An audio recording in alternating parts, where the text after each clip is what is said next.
conditioner's broke.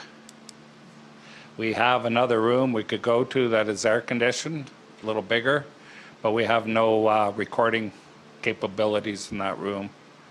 So I'm thinking one of the important considerations that the meeting is recorded so people that can't make it can watch it. So we'll, if you're having trouble and need help out because of the heat, let us know. I'll try and have a break and try and accommodate everyone. With that being said, I'd like to thank everyone for coming. It shows how important fire services is in the community, and council's here to do the best they can. So with that, we have a presentation. Joanne, you have a presentation. Joanne Clower is our lawyer. She's going to present to us, and then we'll start the discussions after that. Go ahead, Joanne. Thank you, Reeve. Part of what I'm going to present today, you heard a few months ago when I presented to you in April. However, since that time, I was sent away with administration to... Excuse me, Joanne, Sorry. for 1 second. Could I get everyone to make sure they remove their hats, please? And sunglasses, unless you have a prescription for them. Thank you. Okay, you have to be really quiet. No one's ever complained they can't hear me, so...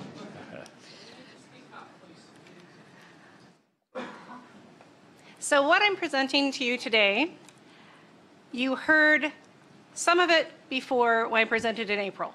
However, at that point in time, council's direction was for administration and legal counsel to go away and to make some tweaks to the bylaw. And also importantly, there was a direction for the fire associations who had questions to put those questions and comments in writing and submit them to the county, and then your regional fire chief has prepared a table that provides a response to those questions, which have now been organized pretty much into topic. And as I move through my presentation, I'm going to hit on some of these responses, and then obviously your regional fire chief can also speak to them as she presents.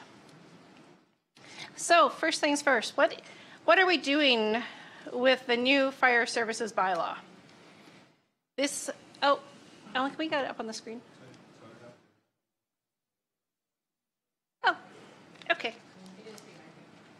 It is behind me. Okay.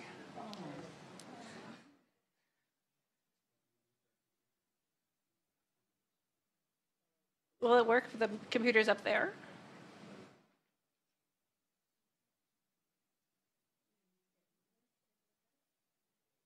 Oh, there was a flash. There we go. So what will happen with this new fire bylaw is it is going to repeal and replace 3 existing bylaws in the county. Bylaw 2010-03, which is the Fire Association's Operating and Wheatland County bylaw. Bylaw 2014-31, the Fire Services bylaw. And bylaw 2017-44, which is the Fire Services Amendment bylaw. So one of the things is going to be bringing all of these bylaws into one comprehensive fire services bylaw. So what are some of the purposes?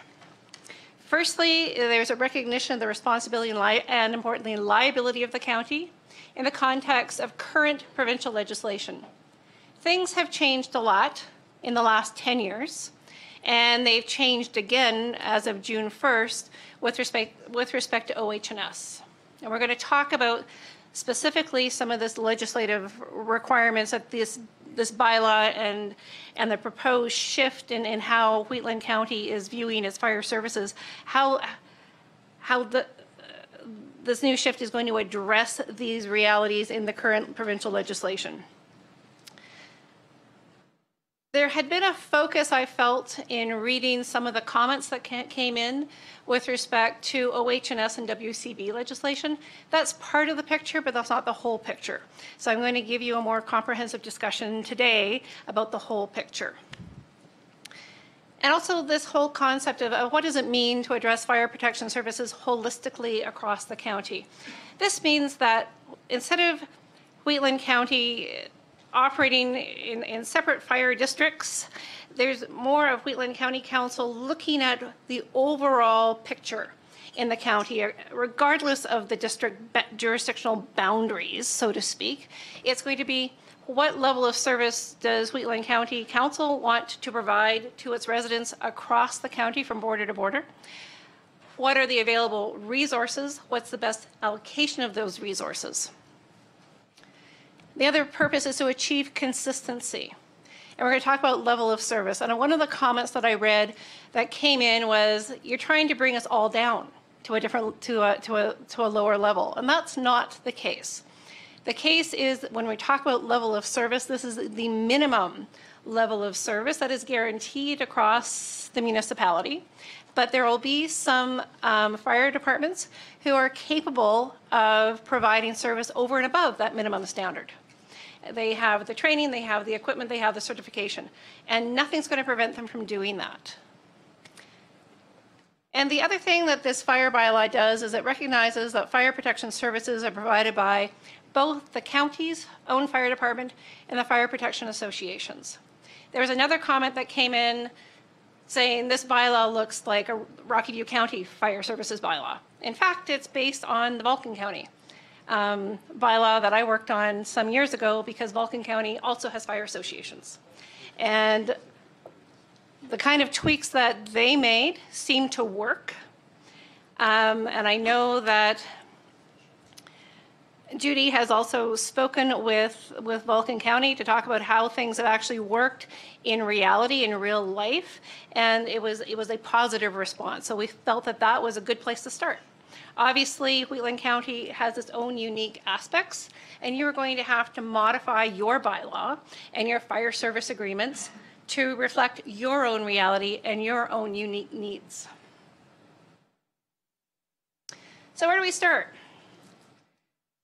Wheatland County, because it is a rural municipality, has a positive statutory obligation under Section 7 of the Forest and Prairie Protection Act to provide fire services.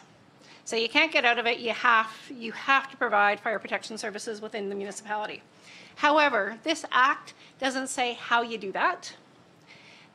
Service levels, and which is the type of service that's being provided and how the county provides that fire protection service, that is a policy decision for council, which is why we're here.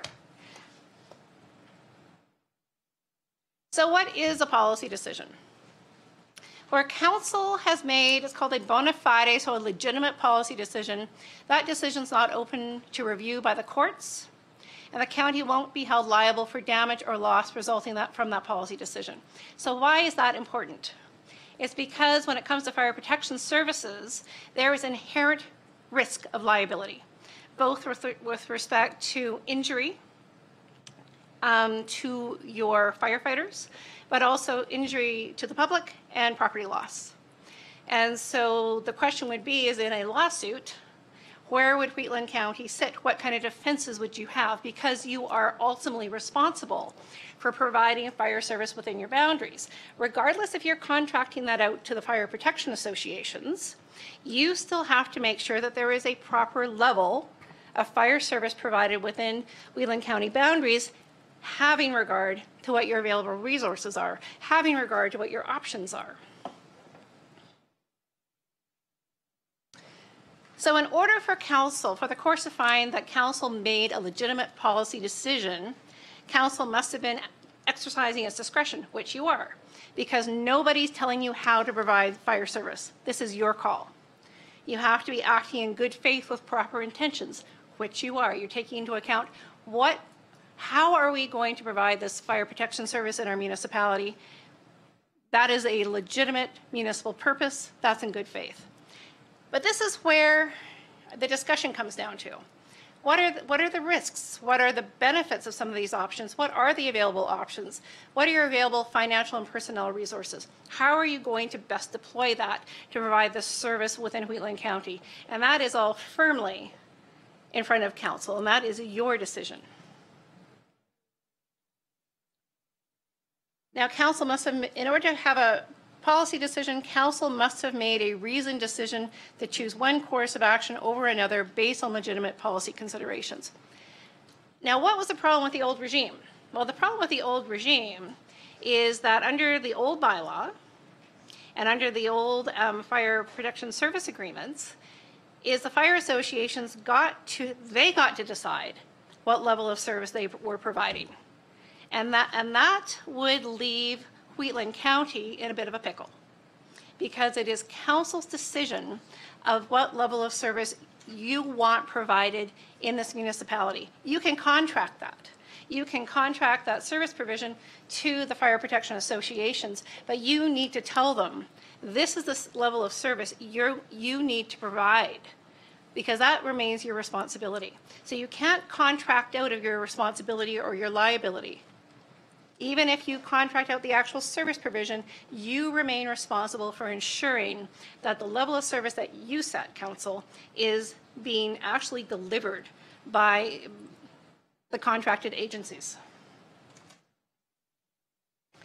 So, once council sets a policy, then it becomes county's operational responsibility to ensure that the policy is implemented and followed.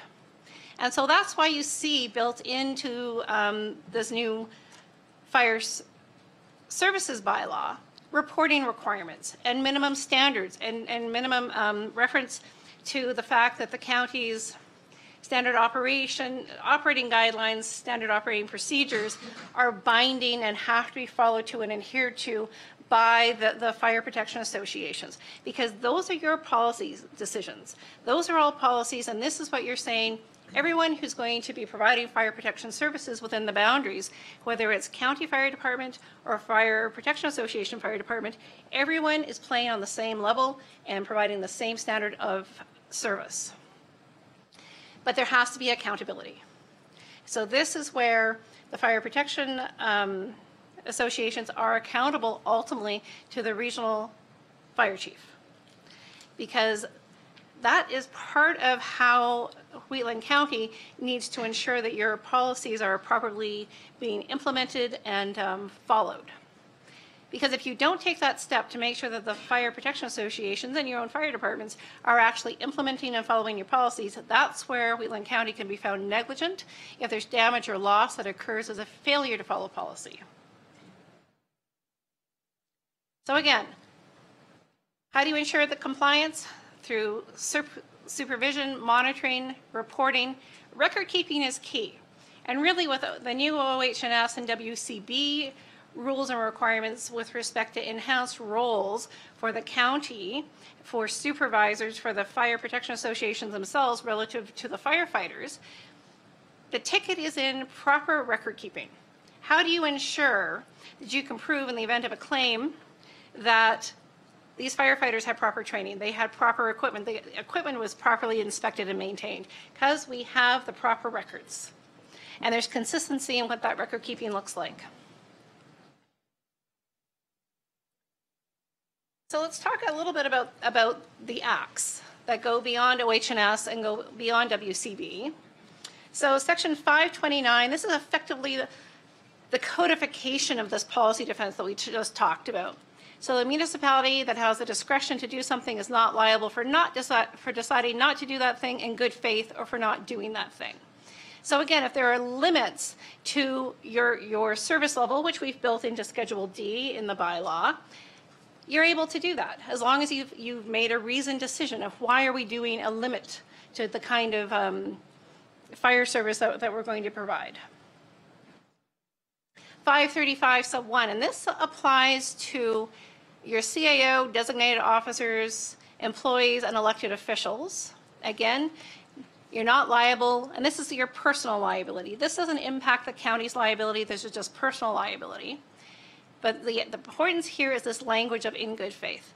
So you're not liable for loss or damage caused by anything said or done or omitted to be done in good faith in the performance or intended performance of your duties, your functions, duties, or powers under the MGA or any other enactment. So that's going to cover off councillors. It's going to cover off everybody who's sitting at the front table except for me. And it's going to cover off your own firefighters that are working in county fire departments. But the section that's going to cover off the fire protection associations is 535.2. And so that provides statutory liability protection both to the county, because you also provide fire protection services, the fire protection associations, and the firefighters. But it's very similar language that we saw under 535. So one of the other reasons that we need to, in my opinion, have more defined parameters and more defined terms of the kind of function and authorities for the fire protection associations, and within that organizational structure, the fire chiefs and the deputy fire chiefs and the firefighters, is one of the questions would be in a claim is, okay, you said that you're a fire service organization. Now, are you providing that fire service in accordance with an agreement or the request of Wheatland County? Are you operating within the scope of that request, within the scope of that agreement? And that's why we have to put a little bit more proverbial meat on the bone when it comes to the terms and parameters that the fire protection associations, how they're providing these fire protection services. And it's really to the benefit of everybody that the scope is better defined. So in the unfortunate event of a claim, we've got some clear documentation to go to say, yes, they were operating within the scope of the agreement and within the scope of the county's request to provide those fire services. They aren't off on their own tangent, because being off on your own tangent is arguably outside of the scope of good faith. Because again, your fire service organizations, your members of a Regional Services Commission, firefighters are not liable for loss or damage caused by anything done or omitted to be done in, again, good faith, and this is the important part, in the performance or intended performance of their functions, duties, or powers. And so if I'm plaintiff's counsel, I'm going to go after them and say, you were operating outside of the scope of your functions, duties, or powers. And if the way that the agreement and the bylaw is drafted is so vague as to not have clear parameters, that just opens up the discussion. So I say, let's just shut down that discussion before it even gets started, and we make it very clear about what the functions, duties, and powers are of these fire protection associations and their firefighters and everybody in the chain of command. And of course, the other important thing when it comes to the fire protection associations is 535.2 does not provide protection in the case of an accident involving a motor vehicle. So that's anybody going in their own vehicle or in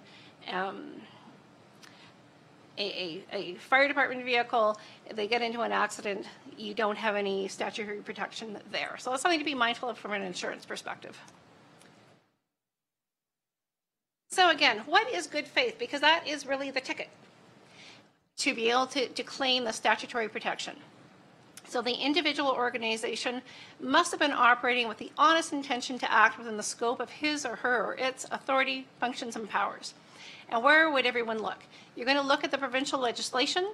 That includes OH&S, that includes WCB, that includes the Prairie and Forest Protection Act, that is going to include the Municipal Government Act. You're going to look at Wheatland County bylaws.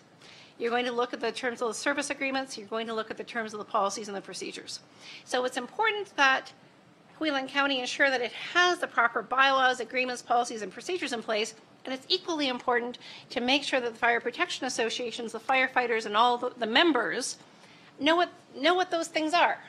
And that there is communication and coordination between Wheatland County and the fire protection associations, so that everybody understands what everyone's role, responsibility, duties, and powers are, and it's kept current.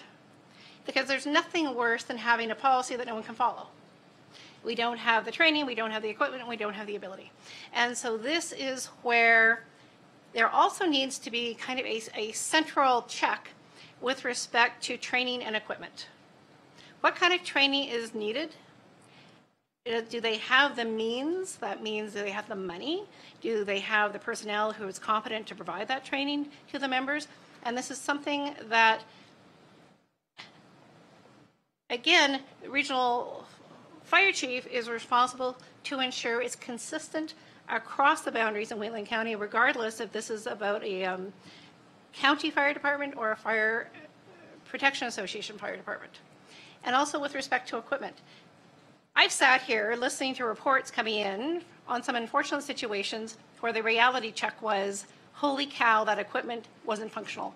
Holy cow, that personal protection equipment wasn't functional. That is a big liability risk right there. And especially with the expansion of liability and roles with respect to Wheatland County under OH&S, with respect to anyone who's providing fire protection service within Wheatland County boundaries, that ultimately can tag Wheatland County with liability, which is why taking this consistent approach to make sure that everybody is playing by the same rules and accountable helps ensure that that kind of a situation doesn't happen again. So again, OH&S updated rules as of June 1st. Enhanced and expanded roles and responsibilities for employers, owners, workers, and supervisors to ensure worker safety. And there's personal liability for supervisors who do not ensure that workers use and wear required equipment, for example. And that translates to your district fire chiefs and your district deputy fire chiefs, because they are now looking at also having some personal liability because they would be considered supervisors. And so this also talks about how do you minimize risk and liability for everybody across the board by taking a coordinated approach. And again, there's enhanced reporting obligations, which is why you are seeing enhanced reporting obligations in the fire bylaw, which would then be translated also into the service agreements. And so everybody is responsible. County fire associations and supervisors are responsible to ensure that the firefighters are properly trained, properly equipped, make sure that the equipment is properly inspected and maintained, that they adhere to the SOPs and the SOGs, they adhere to OH&S Code of Practice for Firefighters. Again, this, and I will also say this, that aside from your statutory and legal obligations, nobody wants a firefighter to get hurt providing fire protection services. Nobody wants that. And so taking these enhanced steps to help ensure that you've got proper equipment and proper training across the board, frankly, that is something that probably goes beyond just because you have to do it. That is something that you want to do. So one of the OH&S requirements for firefighters is that they have to be competent. It means that they're adequately qualified, they're suitably trained, and have sufficient experience to safely perform work without supervision or only a minimum degree of supervision. And that's built into your training programs. Firefighter training must be provided before the firefighter is allowed to engage in emergency operations, be provided by competent persons, and address OH&S hazards. Again, that is something that the regional fire chief is going to ensure is being done across the board to make sure that it doesn't matter what fire department you are volunteering with, you are getting that kind of standard level of training to make sure that you are competent to do your job and you're able to do that job safely, and you have the necessary training and the necessary equipment to allow you to do that job safely.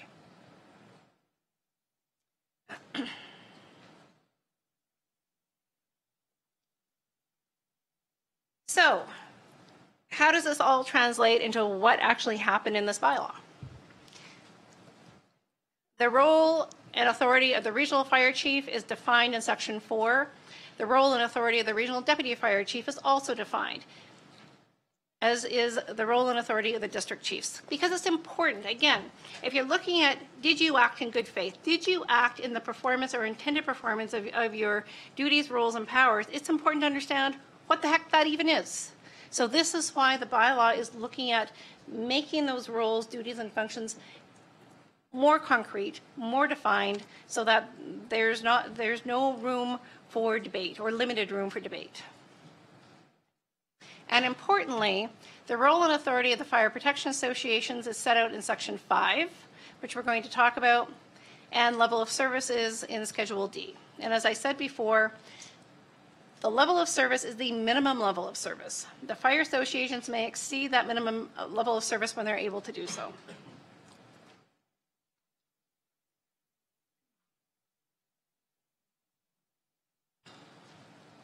So again, the regional fire chief has ultimate authority over the management and direction of the fire services department, and that's Wheatland County's fire services department. It's her responsibility and obligation to consult and coordinate with the district fire chiefs and fire association district chiefs for the purpose of providing an efficient and effective delivery of fire protection services in the county. Because again, none of this works if anybody's operating within a silo. It doesn't work if the regional fire chiefs operating in a silo. It doesn't work if the different fire districts are operating in a silo. There should be coordination and discussion across the board, and there should be, frankly, some seamless integration when all these fire departments have to come together to provide fire protection service on a call. There should be some seamless integration because everyone's on pretty much the same process and procedure. It makes it more efficient. Again, the regional fire chief is responsible to establish policies and procedures for the organization and administration of the fire services department. There's some specific responsibilities set out in section 4.6 and may assume incident command where necessary. It's going to be a pretty extraordinary, I would say, pretty extraordinary circumstance that this would happen. But because to use the vernacular, the buck stops here when it comes to fire protection services within Wheatland County, your regional fire chief has to have that authority. I mean, again, very exceptional circumstances where the regional fire chief would actually step in to assume incident command, but there has to be that ability if the need is there. And then there is the regional deputy fire chief authority duties, and I still have the same typo that I had last time anyway.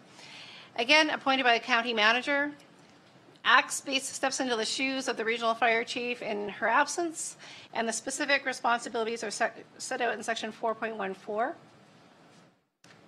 The district chiefs, and it's important to understand that the district fire association chiefs have the same powers and obligations as the district chiefs.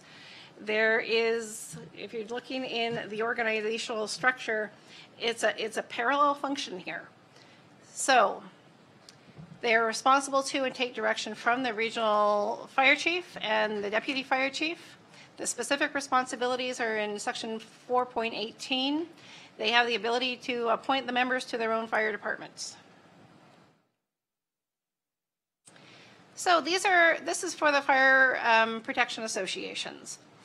And this is important. Let me just get my bylaw.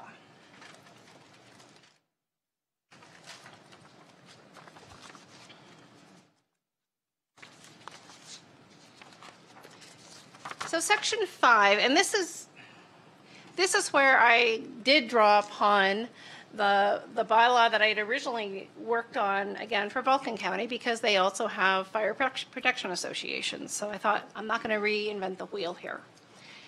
So section 5.1, this is where council gives authority to the fire, what is it, 6? I think there's 6 different fire protection associations, gives them specific authority to provide fire protection services within their districts.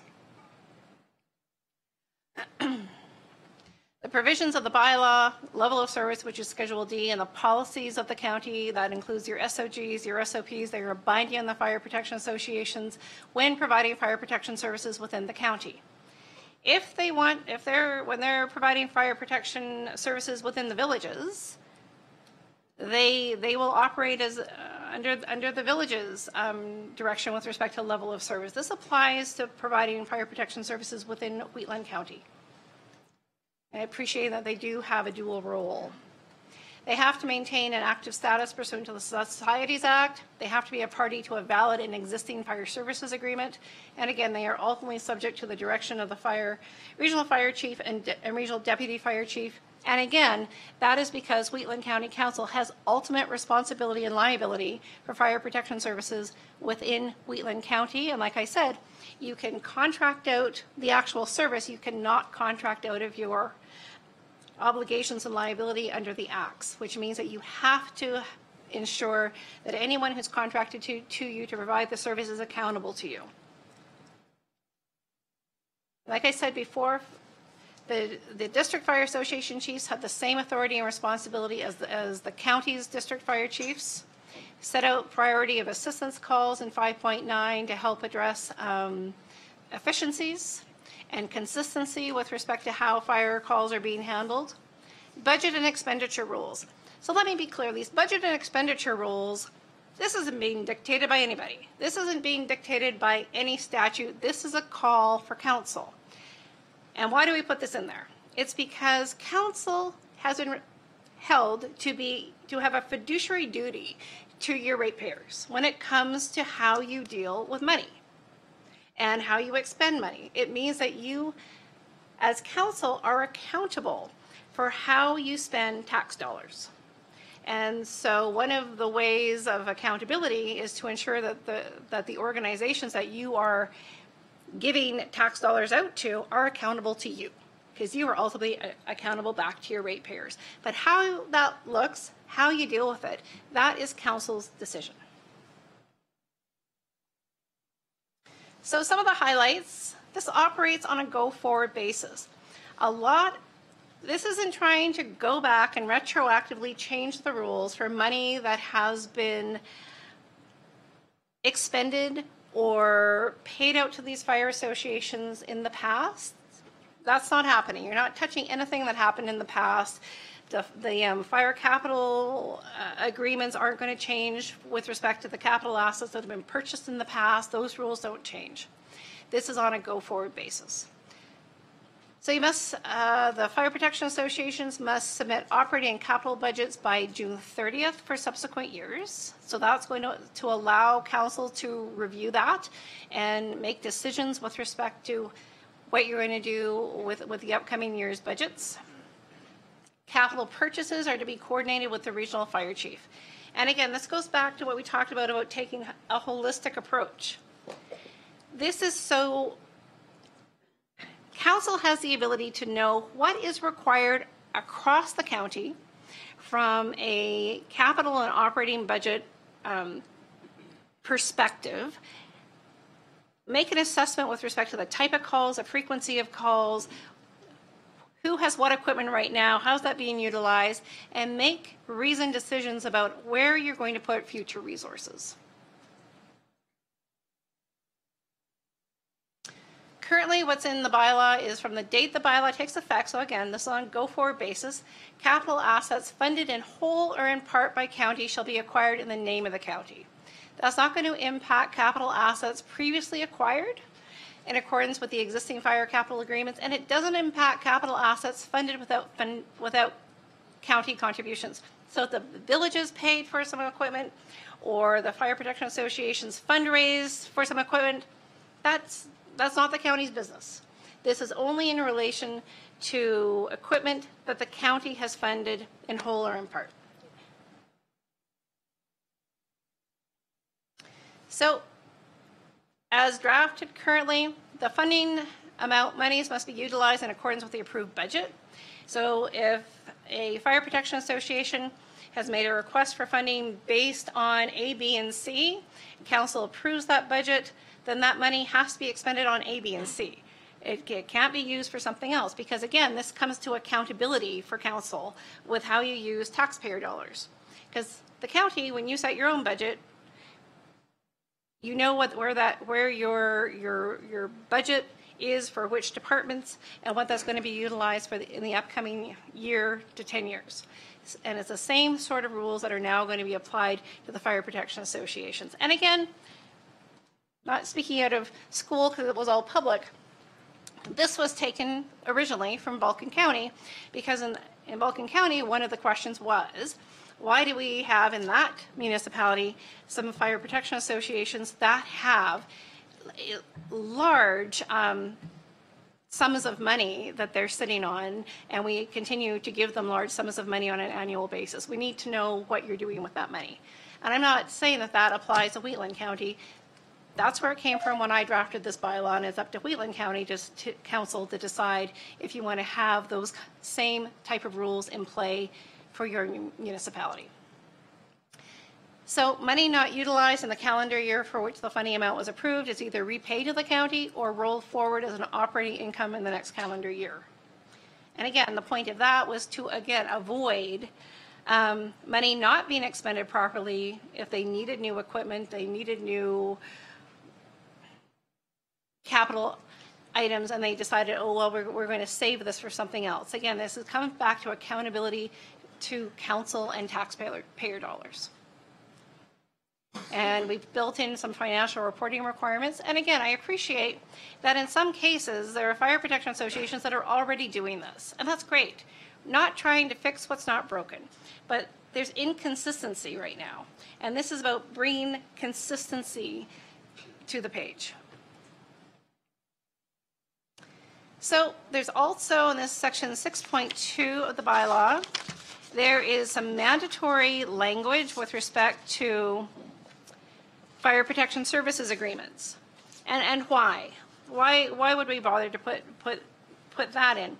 That is where council is saying, yes, there's room to negotiate these agreements, but by policy, we say there must be at least these items covered off in every fire protection service agreement, which also cuts down on the negotiation between administration and fire protection associations. Council set the rules. We can negotiate some other parts of it, but this is what council has said that part of their policy requirement is we must address these particular issues. Now, we talked about level of service last time, so I'm not really going to spend a lot of time in your level of service unless anyone has specific questions with respect to it. We didn't do any changes to this part of it at all.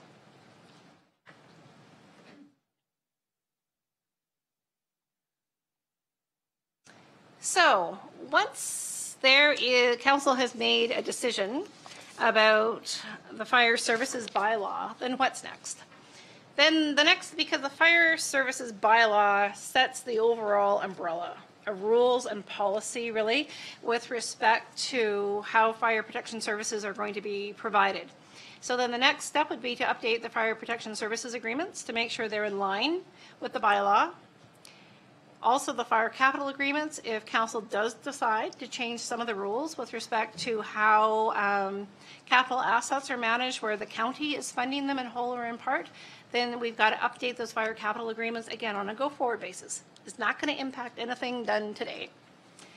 And the rule is, under Section 145 of the Municipal Government Act, if council has a committee, you have to do it by bylaw.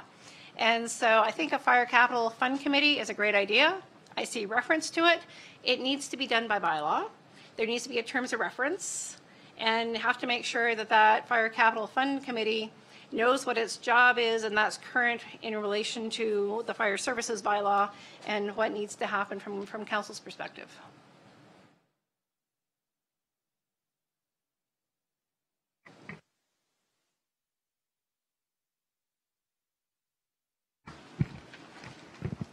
Thanks, Joanne. Is there any questions?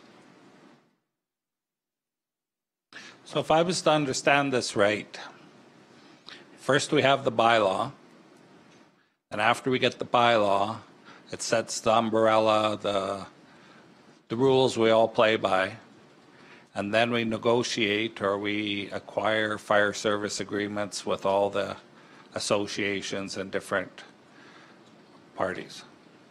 That's correct. There are fire service agreements in place right now, but they very much need to be updated.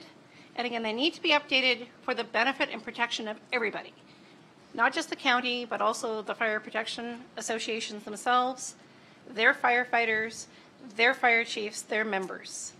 But again, council's got a big job to do right now in deciding what direction you want to go. And so the fire service agreements will have to be updated to reflect whatever council's direction is that you decide when you deal with this bylaw. Okay. So just to clarify that answer a little bit more, about 2013, we embarked on, with all the fire associations, a fire services agreement. And we had committees struck and Firewise, and worked on that very diligently. And then lo and behold, this spring, we got some legislation. Council asked for a new bylaw. And so that doesn't mean the fire service agreement that was being negotiated is wasted. That'll come into play after the bylaw is done, I'm thinking. Yeah, there was some good work done. I mean, but what they ultimately came up with, it was more of a policy document rather than an agreement document. There wasn't a lot of specifics and a lot of parameters that were actually built into that version of the agreement. There's some very good ideas, and again, there's some good policy which can be brought into these fire services agreements themselves. So that work was not at all wasted, but again, when you look at what the requirements are under provincial legislation, the fire services agreements have to be somewhat more robust, if I can use that term, than the version of the fire service agreement that was worked through with that committee. Okay. And just to make it perfectly clear to everyone here, when we asked for the bylaw, Council did not prepare the bylaw. Council prepares very few bylaws. Staff prepares the bylaw, brings it to Council. We have a public hearing if it's planning. Bylaws of this nature, we sit and discuss them, and hence we have the public here to help us decide. It's not this is what we did, now like it. This is a process that we follow. I'm thinking the word you use, bona fide. We have to carefully consider everything as a whole. Okay. Council have any questions? Jason? I was just going to say, before I ask any questions, I'd like to hear from the public. Okay. Any other questions? Okay. When we start asking for comments from the public, I ask everyone to remain quiet. We've been very good so far. Come up to the podium, state your name and address, and where you live, I guess, if you're a county resident, village resident, if you're a firefighter, or and then state your concerns, okay? And I'm open to comments right now. So if there's a whole bunch, we can form a line, and if there's just a couple, we can stay sitting in the chairs, okay? Any comments?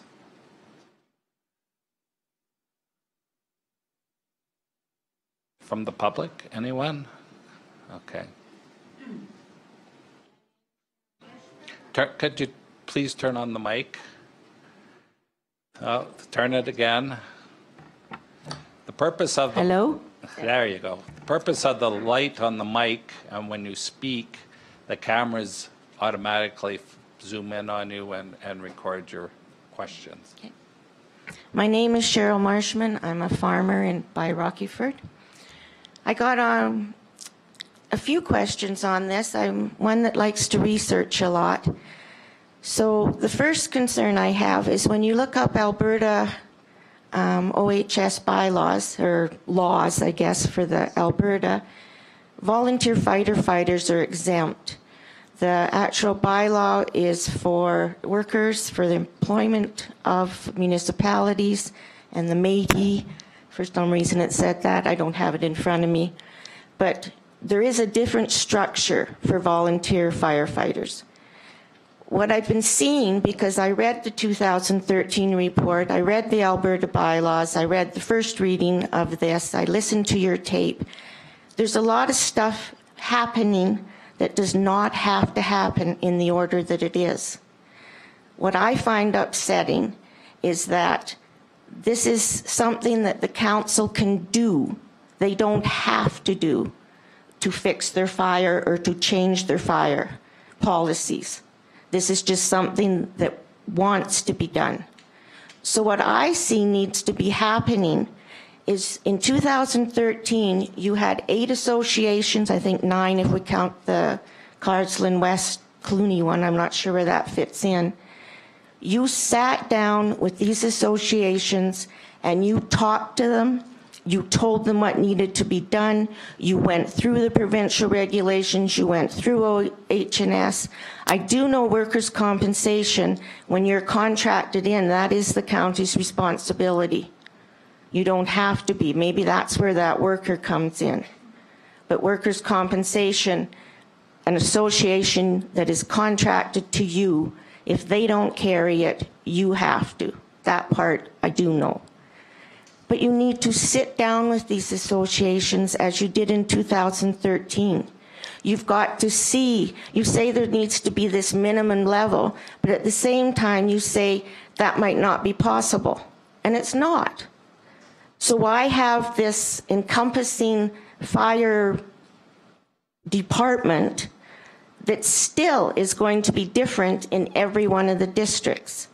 So talk to the firefighters, not here, not in 5 minutes and then you're going to do second and third reading. Talk to them, talk to each association. Have the, I call it decency, to sit down with these people. Because right now, all you are doing is saying, well, first we're going to make this bylaw, and then we're going to make all you guys fit it. And that doesn't work. And you're going to say, oh no, we're not taking your fire truck. Well, what are you going to use for a fire truck? I looked, 3.3 and 3.4, I think they were in the bylaw. One says that all the equipment, personnel, fire halls, everything comes under this umbrella. And then in 3.4, it says, and none of this equipment or anything can be used outside without, I think, written permission or something of the regional fire chief. And then you're told there's already a regional fire chief and a deputy one. Well, I think those people are for Carsland and your own fire department. So are they getting paid while all our volunteers aren't? Are they under these same rules? So there's where I'm coming from. I want the fire people to be the ones that talk to you, but you've got to let them talk and not in a 3-minute conversation here. And all this, what I have to get clear, this does not have to be done. You have good fire associations, you have to have those written rules and policies, which you have done. They can be updated. You can have a better bookkeeping program. You can have the same book, but that would be at the cost to the county to help these associations. But you really need to talk to them.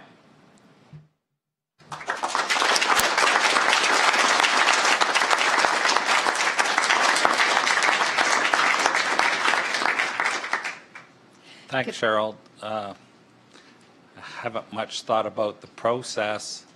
When statements are made, does staff want to answer them now, or be like last time, we will document them and have an answer, and we could write comments in after the fact?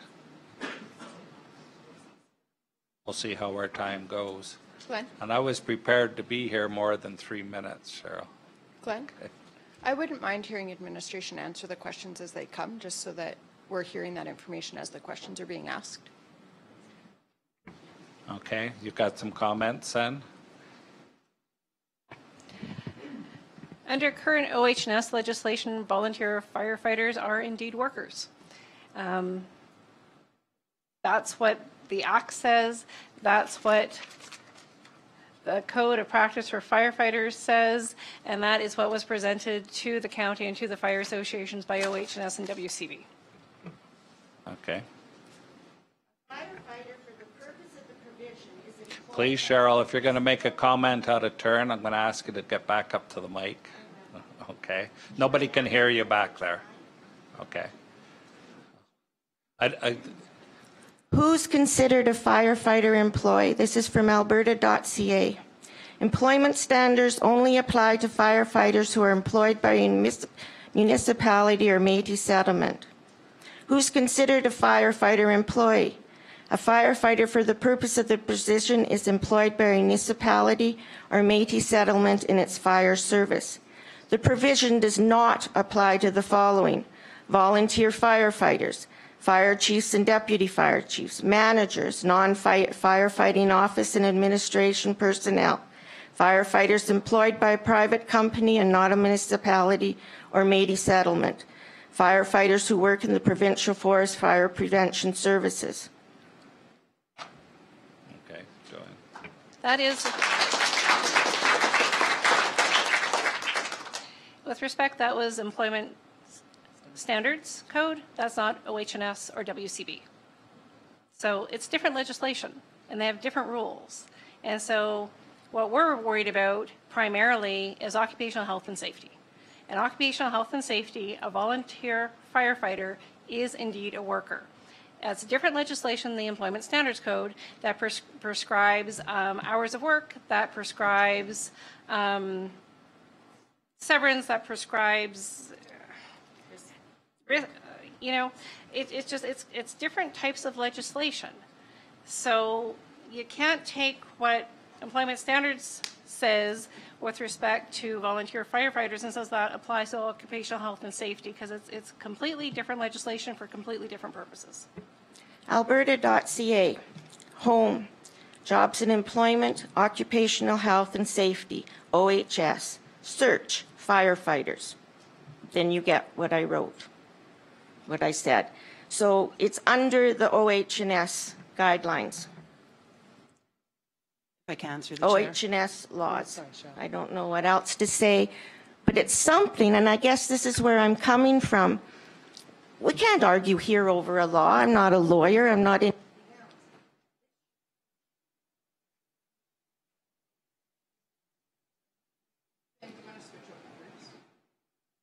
It will need a new battery, I think.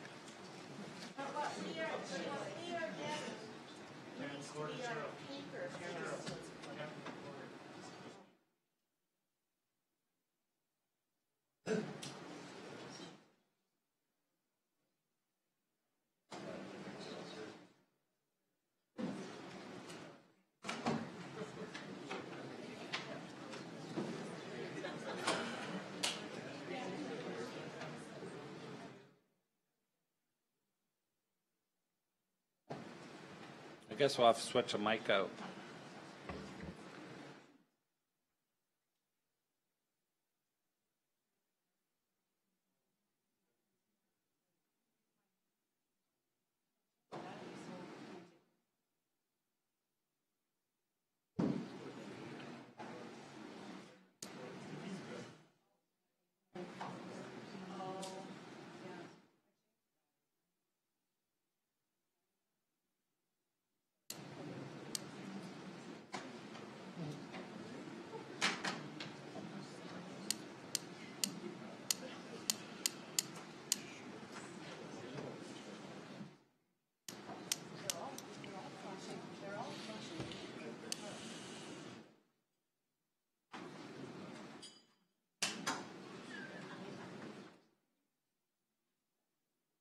There we go.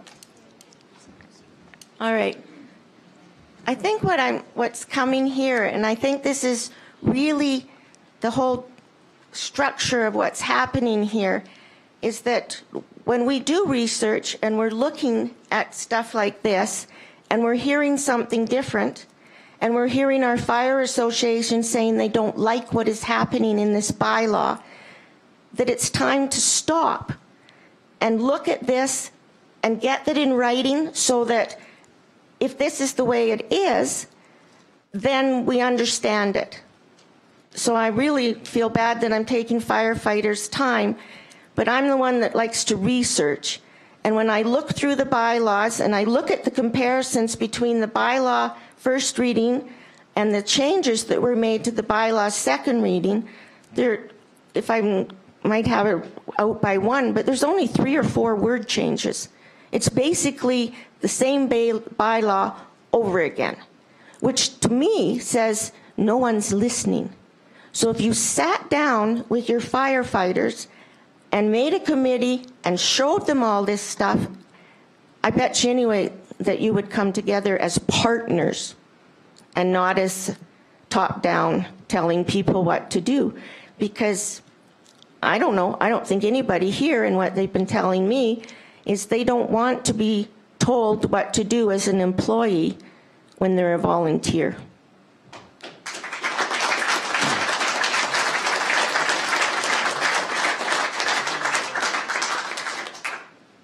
Go ahead, Elaine. Good afternoon, Council, and I really appreciate the opportunity. I was not expecting to have the opportunity to make a comment to you, so I really appreciate that being given to us. My name is Elaine Bellamy, and I have property all throughout Wheatland County. I have property at Hazar, Rosebud, Rockyford, and Bicycle.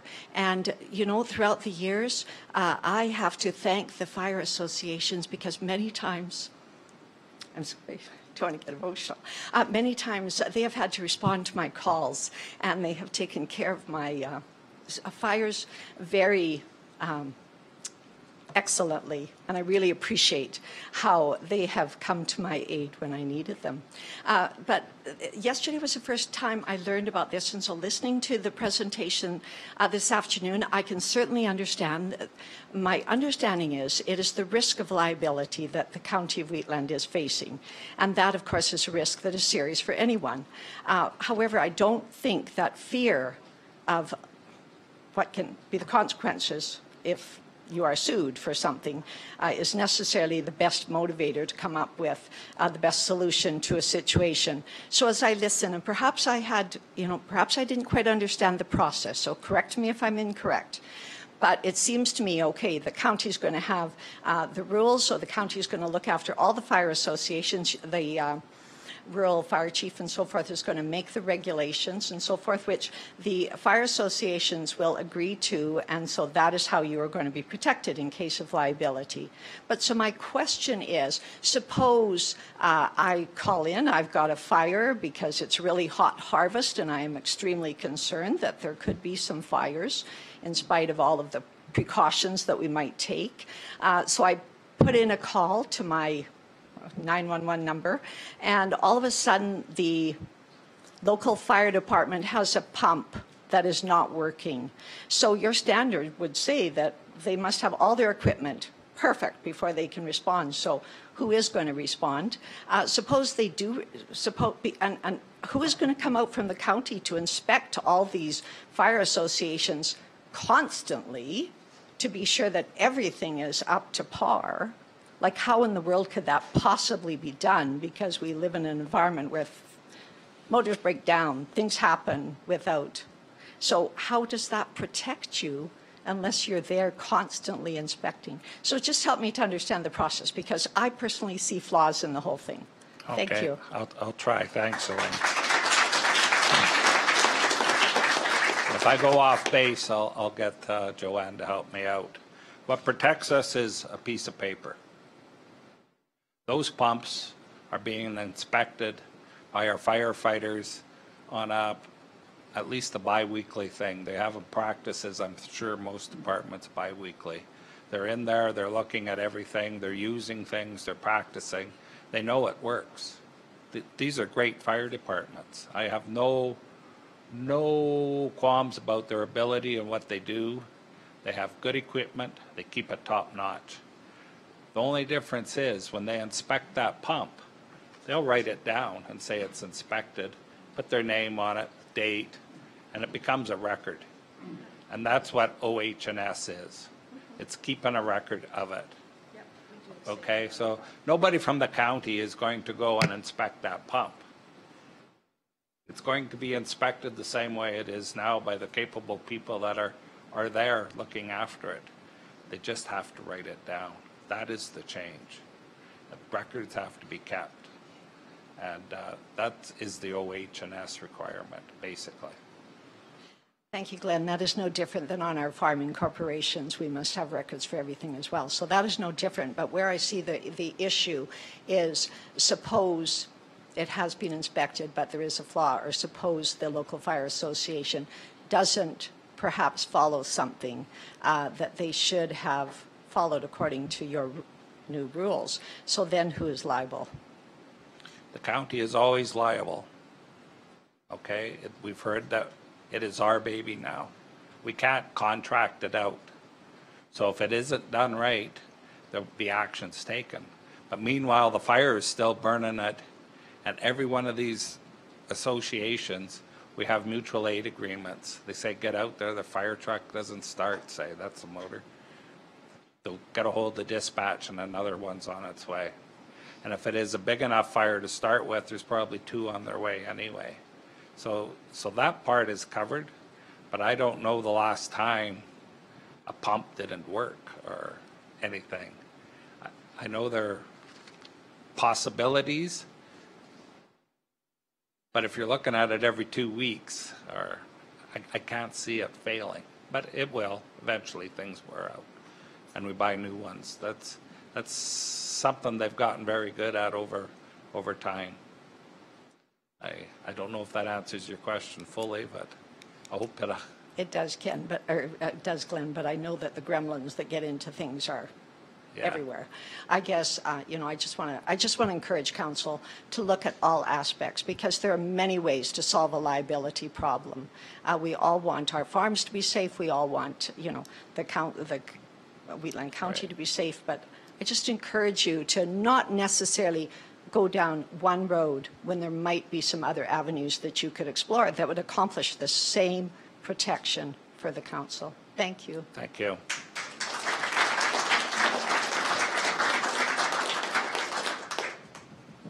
Anyone else?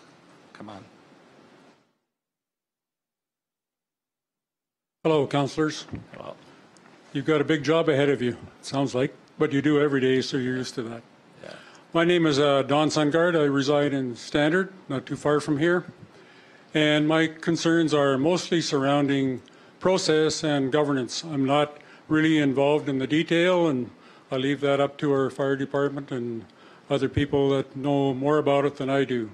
But when I say concerns about process and governance, one, I was extremely dismayed when this bylaw came to second reading and the fire associations did not have a say or a dialogue in it. I found that was very unacceptable as far as the process and governance is concerned. The second part is regarding the reading of the bylaw. This is, I understand, second reading, is that right? No, we're still discussing it. It's still, we've only done first reading so far. Okay, right. When will second reading be held? Whenever council wishes. Okay. Doesn't have, Between there is now no and- time limit, doesn't Now happen. and sometime. It doesn't happen to be today, it can be, there is. Okay, fair enough. When the results of this meeting or the deliberation on the second reading or the discussions for the second reading, would that be made public to the fire associations and the residents of the county? Okay, I know I meant to say it earlier and it just slipped my mind. I know last meeting I had said that it'd be ready 2 weeks before the meeting and that it would be available. I know I've gotten comments and I'm sorry for them, but it was only 10 days before the meeting this thing was made public. And I hear some of the associations weren't notified.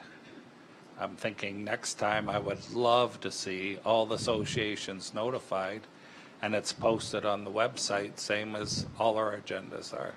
It's on a county website and it's part of the agenda package. Usually they're posted the Thursday before the Tuesday meeting. This one was posted the Friday before the Thursday of the Tuesday. It was 10 days before, and I apologize for that, but hopefully in the future. There has been no discussion informally between councillors but no discussion formally in this chambers about this bylaw. Council hasn't done anything without the firefighters here or the public.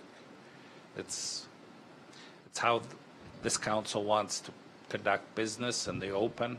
They want to conduct it publicly. They want to conduct it. Everyone's free to get up and say what they want. Okay, so we're not doing anything in the back. So Okay. as we get comments and we care to make amendments, those are still open. We can amend the bylaw as we go. if there's reason to, if the council wants to, we'll certainly do an amendment and bring it back again and have a look. Like I say, this isn't a race. Okay, appreciate that. You don't have to apologize for things that you forgot. We're not perfect, eh? So anyways, assuming it goes to second reading with some amendments, and I assume there would be some input from the public allowed, and then it would go to third reading. When it goes to third reading, is there allowed to be public presentations or questions and answers at that particular time? The bylaw could be amended at any time before the final third reading. And presentations, council at its will can listen to any topics of concern. So presentations could be made before the third reading? Yes, they could be. Okay, thank you. Okay.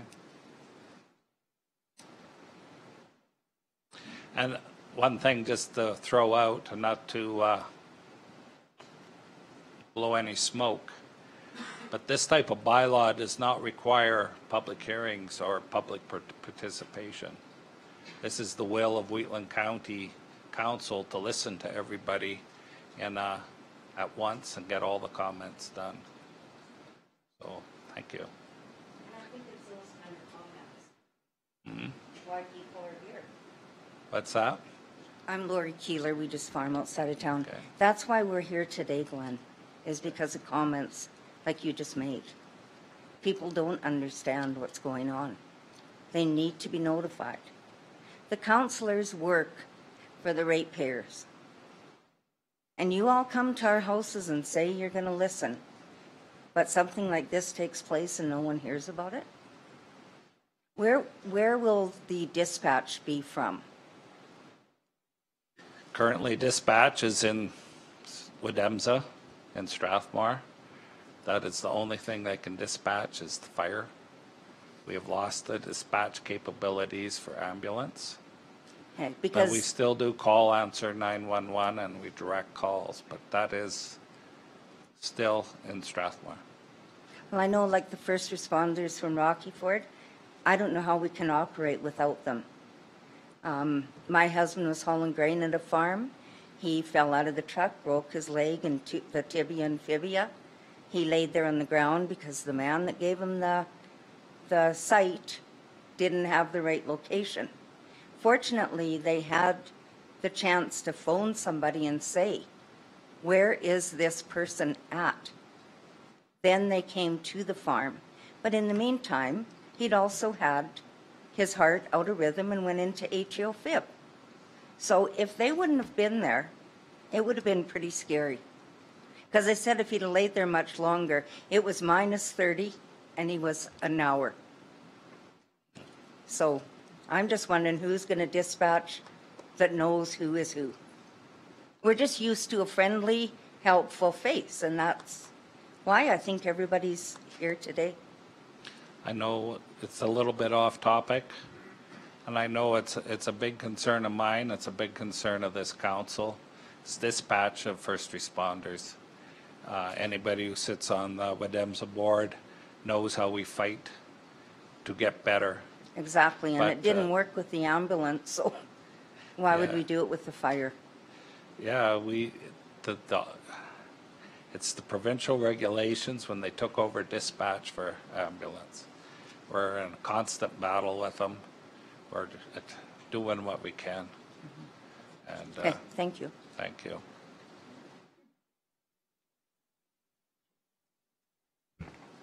Good afternoon. My name is Brenda Kelman-Tachuk, and my husband and I live at Rosebud. And I apologize, I'm not terribly prepared for this meeting because I didn't find out. Pardon me, the smoke is bothering me, the smoke from BC. I didn't find out about the issues here until relatively recently, and I, like most of these firefighters, also have a full-time job. I have concerns about the bylaw as it's presented, and I understand the comments that there really is no need to consult with respect to the bylaw. However, when you're dealing with volunteers, I think perhaps consultation ought to be the first route.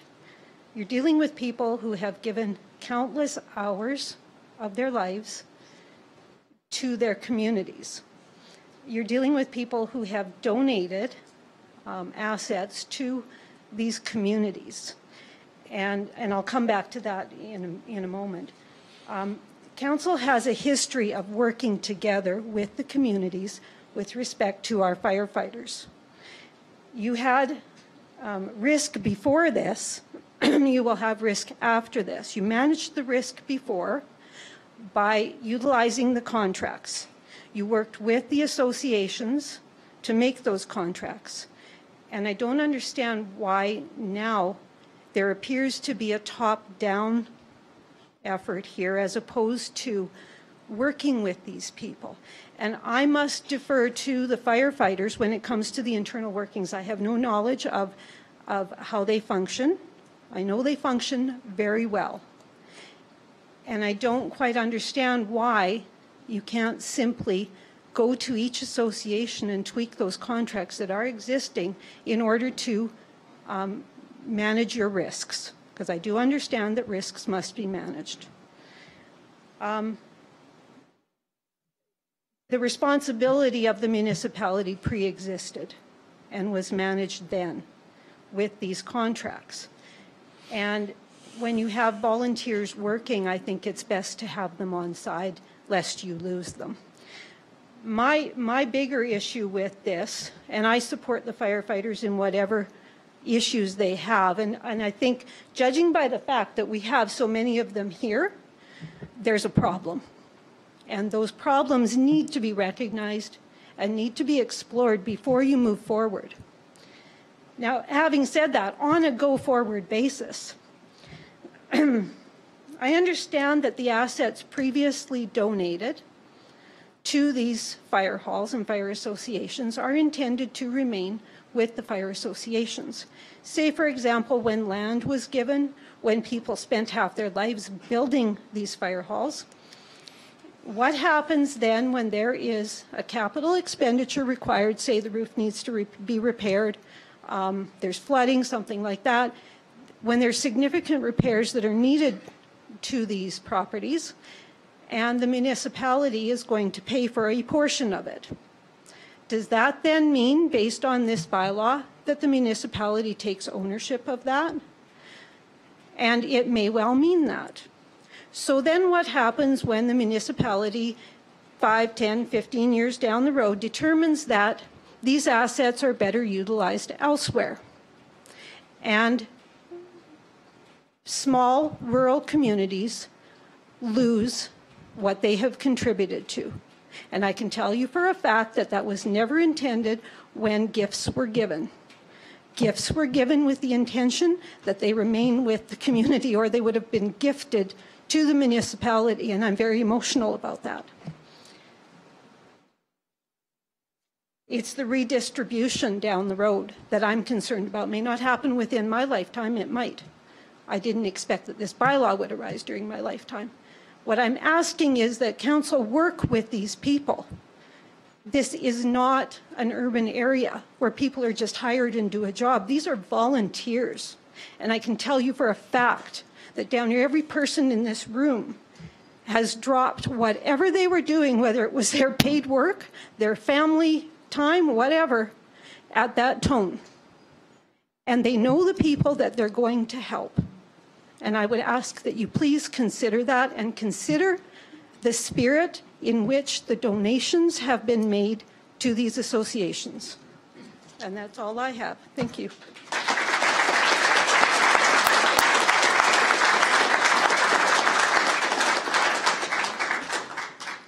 Hello, my name is Bill Goodfellow. I'm a councillor in Rocky Ford. I look at this process that we're going through here today, and I see that a little difference in what I thought we were going to do. I thought we were going to do second and third reading. But you say that we can stop this process anywhere we want, and I'm thinking that this is a time that we should stop this process and go back to what we should have done from the very start, and that's a joint collaborative process. That process should have been that the county entered into the idea that they had to update their bylaw and their policy. When I look at this, I say, well, that's all right, but why didn't they go back to the associations and bring them into the fold and lay all your cards on the table collectively and come up with the best for all type process? Rocky Ford, being inside the Wheatland County by boundaries, is kind of between a rock and a hard place when it comes down to can they actually walk away from this process, or why should they not have any say into what this process should be? I'm not disputing that the fact that the bylaw has got lots of good points, and I also understand that the bylaw is a very necessary process, and I understand liabilities and I understand record keeping. What I don't understand is why we took the process that we did at this point. Why didn't we say, okay, on first reading, we have a need to have this bylaw done. Let's get together and get it done. The fact that it had already been in the process for 3 years already kind of surprises me. That why did we have to rewrite the whole bylaw the way it was? It was, if there was something that Wheatland County didn't like about their representation to the fire body, then they should have brought it up at that point. Why would you just go ahead and just push everybody else out of the way and say, here it is, this is what we want? And you may get your way as far as what you want, but it's not necessarily the way you could have got it. You could have got it as a group, and you could have basically said that this is what we want and this is what we need. And I'm not disputing the fact that the regional fire chief has probably got the time to put in to do the record keeping for the government and for the Workers' Compensation Board. I have no doubt that that paperwork can be probably horrendous. But the fact is that these fire chiefs and fire associations have been doing their job. There is nothing that I see of any kind of violations that these people have done. So why are you discounting these people and pushing them out of the way? So I guess I'm closing with the fact that I would urge you to go ahead and have this meeting, but just continue this body and go back to the partnership that you originally started off to be. The partnership collectively will work.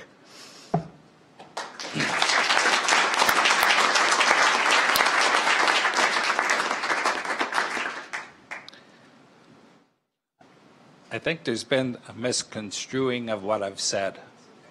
When I said we don't have to collaborate, you're taken like we don't have to listen. Ever since I've been elected, and everyone that knows on the fire departments, I've fought for collaboration, to talk to and get together. This fire law is Wheatland County's fire law. This is our target. This is what we want to meet. It's ours. We're asking for input. The fire service agreements that come after the fact are individually negotiated with all the fire departments. We want your input. This is the time to give us an input for a bylaw. A bylaw is a council thing. If you don't like section 4.23.1, come up and say, I don't like it. It should be, because it's referenced in another. It is your chance to come up and speak to what you think the bylaw should have. No way do I want to limit anybody's right to come and talk and participate in a meeting. Go ahead, Brett. Brett Gates, Standard, RFA President and taxpayer, more importantly. Just 1 second here, let me get organized.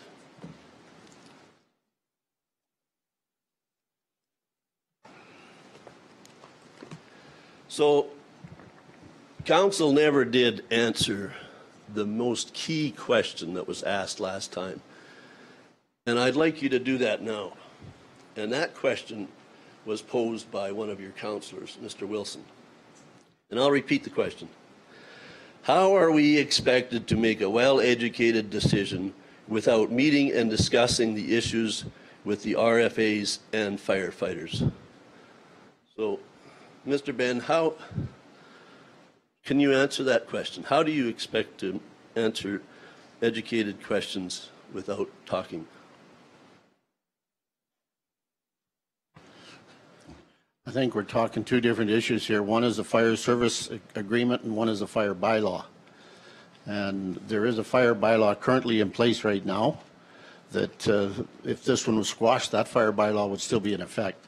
And the majority of what we're talking about here is already in that bylaw. We've cleaned it up. We've taken two other bylaws and incorporated them into the same bylaw.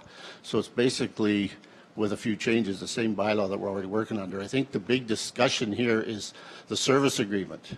And we have committed that once the bylaw is in place, we will be going out to all the fire associations and sitting down and working on our service agreements for each individual fire department, because you are all different. Each one of you has different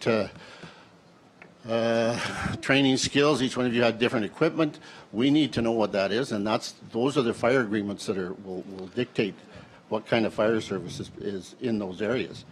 I don't think there's an issue there. I think council is more than willing to do that, and we always have been willing to do that. And I don't know what else you'd like me to say. Well, you didn't answer the question, but that's okay. There's basically nothing left to go in the fire service agreements. You've virtually mandated everything in this bylaw. I'd like you to list what's left. Like, there's very, very little left. So it's going to be interesting. I guess, Brett, for that answer, the county has to come up with a bylaw where we want minimum levels that are consistent across the whole county. And when we go negotiate with Standard, and Standard is capable of enhancing for the service you're doing now, that's great. You're not going to be limited to doing whatever the minimum is. You'll be, I'd hate to use the word expected, but I know that you will perform and do exactly what you're doing now. But we have to set a level. The county does not have a level of service that we uniformly, consistently have across the county.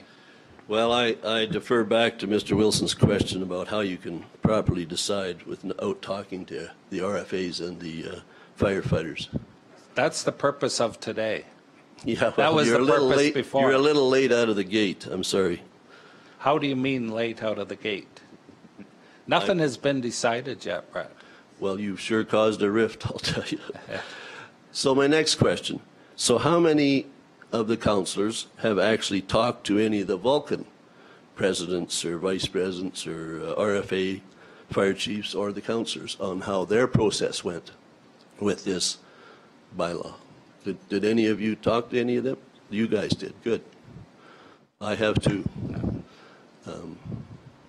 So what was missing from what you guys did to what they did?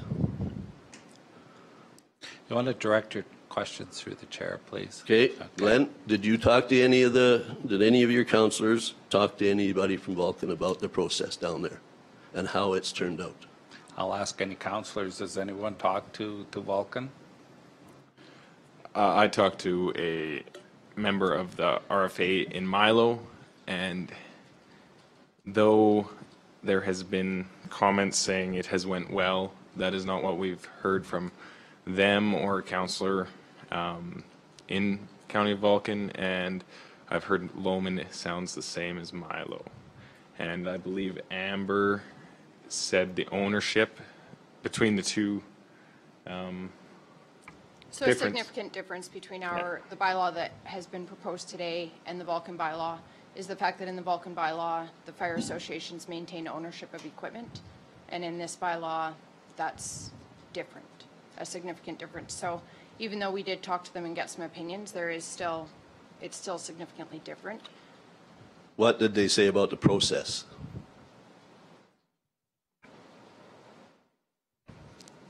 they said that the county pushed through as much as they can without talking to the associations, is what I was told by the RFA.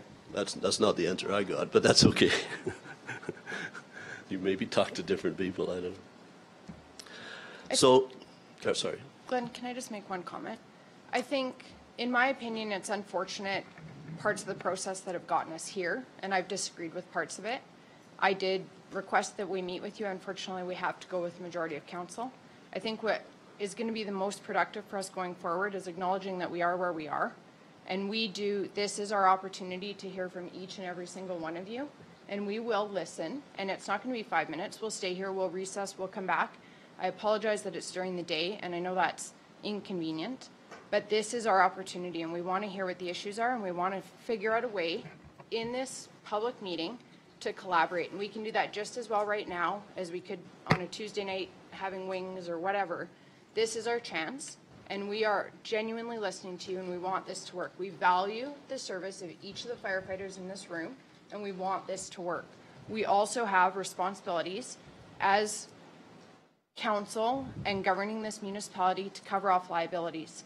And I'm not so much worried about the financial liabilities, but I care about those firefighters, and I care about our ratepayers' property, and exactly like Laurie was speaking about our medical first response, we are fighting on those fronts as well because there are challenges. But this is our chance. Let's try and move forward, and let's try and focus on what we can do right now to collaborate on this now, because that's our only, we can't turn it back. I wish that we could, but we can't. So my next question, very pointedly too, how many of the councillors, Mr. Reeve, have actually toured any of your own fire halls in the last little while, namely Gleason, Clooney, Carsland, or Strathmore lately?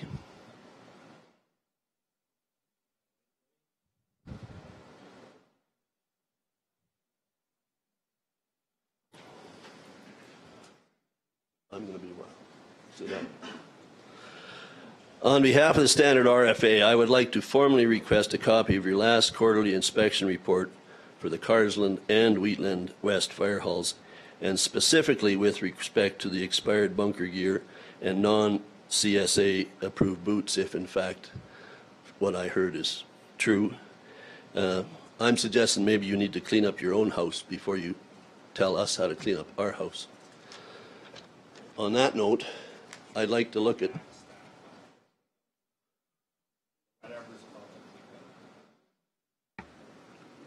I'll have to get you to ask staff after, and they'll provide you with the reports that you're asking for anything that is publicly available. Now I'd like to look at some of the questions and answers. I think you guys have all got, well, I don't know if everybody has them, but I'll try to hit the highlights. Council doesn't have them.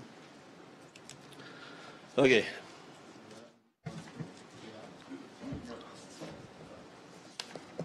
That's good, you're paying attention.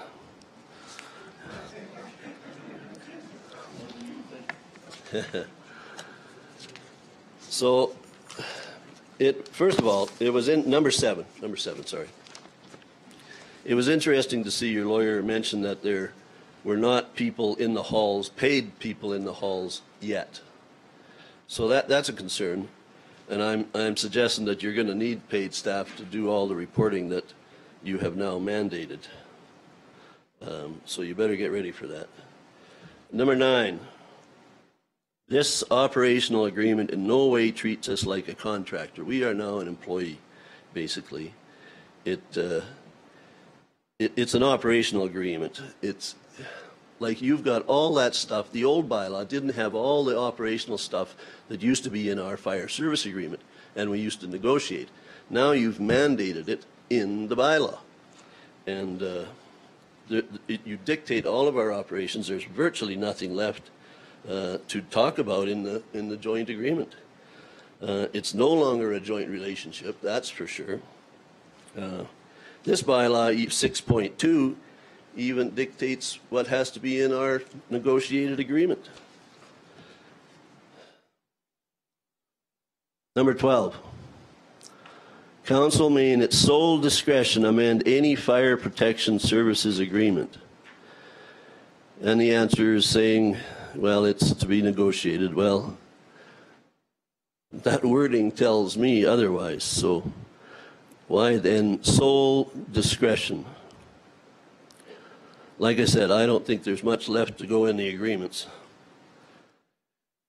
Number 13. We heard the question from somebody. Just back up a little there, Brad, Okay, if you don't good. mind. Yes. The sole discretion was a question from the No. rate- No, that's in your bylaw. That's the exact quote out of your bylaw. Okay. Well, that's something that needs to be changed, because the answer, okay. Joanne? Okay. A couple of points. So section 6.1 of the bylaw states that all fire protection services agreements shall be negotiated by the general manager and the regional fire chief and shall be approved by the CAO and council. Council may, in its sole discretion, amend any fire protection services agreement. That's not done. You cannot unilaterally amend a fire services agreement. This would be if a Fire Protection Association comes back and says, we want changes in this fire protection services agreement. We're proposing these amendments, or council could think of some amendments on its own. That allows council to effectively step into the shoes of the negotiator and say, we're going to approve these amendments to this fire services agreement. So it went for something that was negotiated by the fire protection associations with the general manager and the regional fire chief. And then at the end of the day, there needs to be amendments to it. That allows council to approve those amendments. But that couldn't be done unilaterally. The fire protection associations would have to agree to it. That's how contracts work.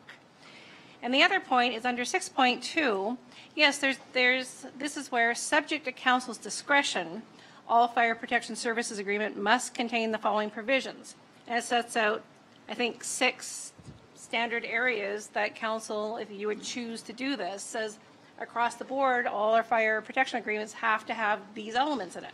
But it's subject to council's discretion, which means that you would still have the ability to say, in this particular case, maybe we don't need this. It's built in with some flexibility, but none of it can be imposed arbitrarily by the county onto the fire protection associations. I just want to make that clear. Okay, that answers it for me. Does that answer? No. So then the why sole is the wording discretion- sole put it this way, discretion? Brad. Why is that there? So the sole discretion Come is on. council can make an agreement with the association by themselves. They don't have to go through staff. So the association comes to council and says, we want this agreement. When you're making the agreement, it's going through the staff committee. But the association decides they want to do more, better, whatever. They can come directly to council, and council can negotiation with you solely. And then after that negotiation is done, council approves it. The association has to approve it too, because it's an agreement. So sole isn't, it's just Sole is removing- bad wording. Okay, I've taken that. We'll maybe change the word to make it more clear. But So number 13, where I started to talk about the departments are now a department of the county, not a contractor.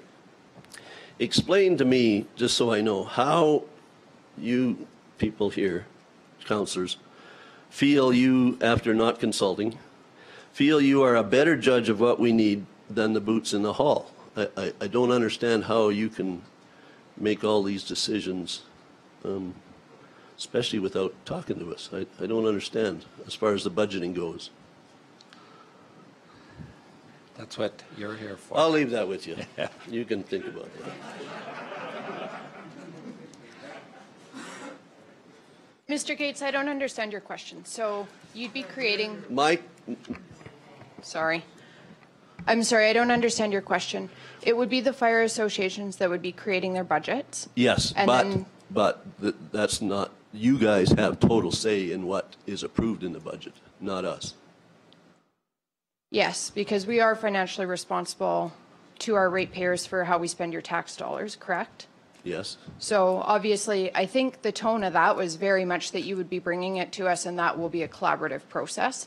And in terms of returning the unused monies, I think Joanne alluded to that, like nobody wants huge reserves because we want to be responsible in how we're allocating those funds. But that part is very much collaborative, and it wouldn't be us deciding, I don't know what you need for your budget. You would be bringing that to us, and with some county oversight, we would be figuring that out. That doesn't answer my question, but anyways. Can you clarify your question then? My question was, how are you the better judge of what we need than we are? Like, I don't understand how you're going to say no to, you know, one thing and not the other. Like, especially if we're not going to be talking. I'll put it a different way. Through the chair, I think what he's trying to get at is, we have a fire capital committee out there already. It basically, as Joanne said in her when she was talking, if I understand this correctly, that needs to be put in place by bylaw, so there's some authority to it, so that when those requests come to council, that's the budget request that's coming to council. Right now, that same process is happening, but they really have no authority, and council has full authority right now to turn down every request that comes to us. We have that authority now, and we have not used it since that capital committee was put together, because we do trust what you guys are doing, and we do trust you know what the hell you want in your fire halls. This just formalizes it so that you have some protection on your side. No, I appreciate that with the capital, Ben, and I agree. It's the operational I'm talking about. But anyways. It is no different, Brad. It is no different than the way we run the county. We don't know which light bulb has to be on in which building at what hour of the day. If you put it in your budget, why? We've not turned down anything that they've asked for already. Like, we're going to you, the experts, to tell us what you need. See, we've been fiscally responsible. We've done everything you asked. We put the reserves into a capital reserves. Yeah. You know, we're running a clean operation. Yeah. We used to be treated like a contractor, which, you know, is gone now. So it's going to be interesting. It's number 17, 4.9. Under 4.9, we talked about that, I think, earlier. The regional fire chief may assume command of any incident. You know, you got to earn trust and leadership. This is one of the main points with our volunteer firemen. They are very disgruntled. This section, I'm just putting it out there, it's not acceptable.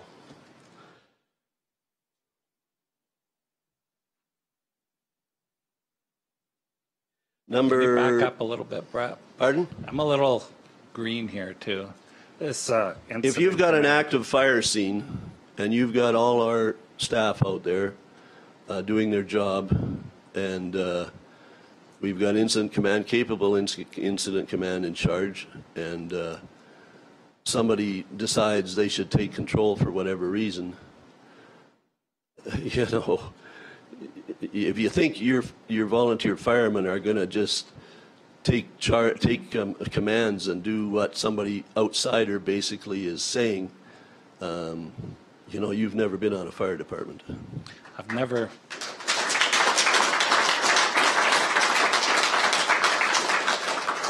been actively on a fire department, and I agree 100% with you. This incident command.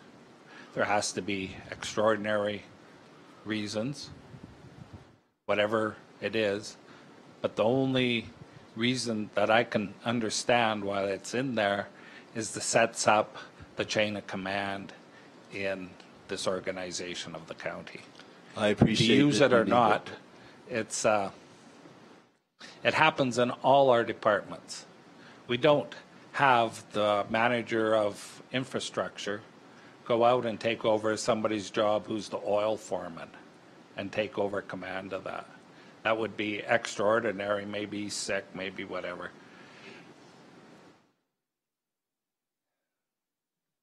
There are other vehicles.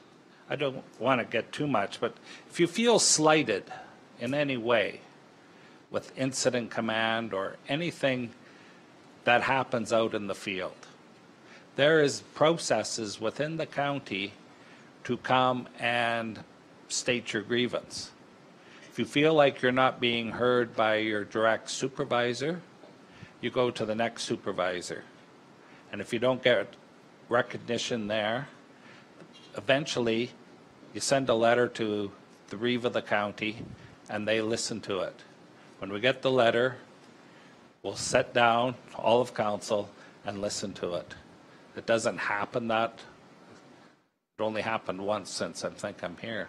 But that is there. So if you're grieved in any way, say an instance come up and you didn't agree with it, and you don't want it to happen again, there is a way. I know it doesn't happen at the time, but that is a check that the people in command can't be running amok. There are performance reviews we do for our workers. You will be asked. Okay, that's policy in the county. Just, I don't know if you're aware of it or not. Okay, thanks for listening. So through the chair, just for comment to your, there has to be a chain of command. There has to be somebody that can, when the situation demands it, be able to step in and take authority over whatever the issue is. And I've seen it happen. And I was an active firefighter for a few years before I got too old to handle all the equipment that they have to handle today. And I've seen it in other jurisdictions. Thankfully, it hasn't happened in this one that I'm aware of. But there has been jurisdictions where there was issues happening with fires, and the people that were in charge of the fire were doing things that they absolutely should not have been doing, and they should not have been asking their firefighters to do, and there was nothing done about it. That's where the incident, the direct command from the top. If I'm a firefighter out there and I'm asked to do something that puts my life in danger, or my co-workers' lives in danger because I'm not trained to do it, or the equipment isn't properly set up to do what we're being asked to do, I want to have the ability to call somebody up and have them come out there and take command of that situation so that it does protect the riders. And it will not happen every single time you go to a fire call. There's no reason for it. You go out there and do the job you're supposed to be doing, and we thank you very much for doing that. We have no issue with that. We just know that there needs to be a chain of command to protect the firefighters that are out there on that line, because it does happen. I appreciate that.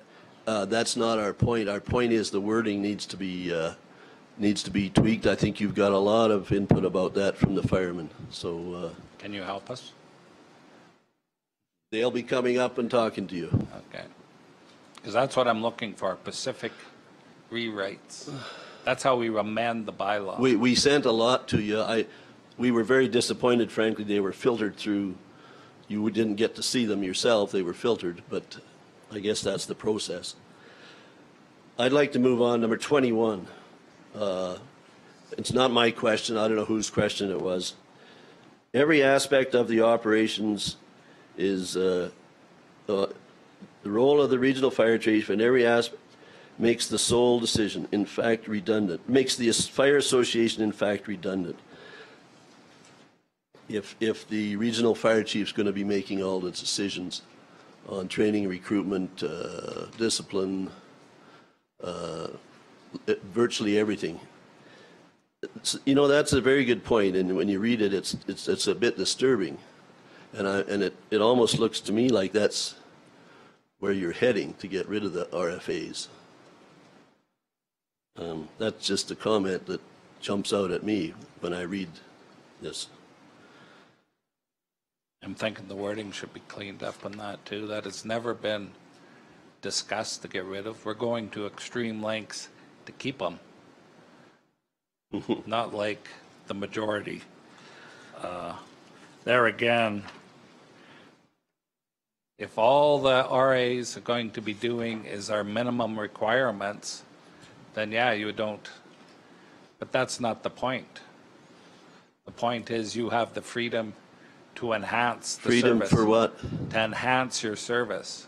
We can't. There's a minimum requirement that all the associations should meet. If we buy equipment, it says in your bylaw that you take it, whether you buy it in whole or in part. If we buy it now, we put a lien on it now. I'm going forward in this bylaw. Okay. Now, if it's ownership that's in this bylaw, if that's unpalatable and you don't want us to pay the 100%, that can be changed. Well, that's not the way the bylaw reads, and we'll get to that But the section. bylaw isn't the bylaw yet. The only bylaw we have is the one you've used to before. The bylaw is something we're trying to build now.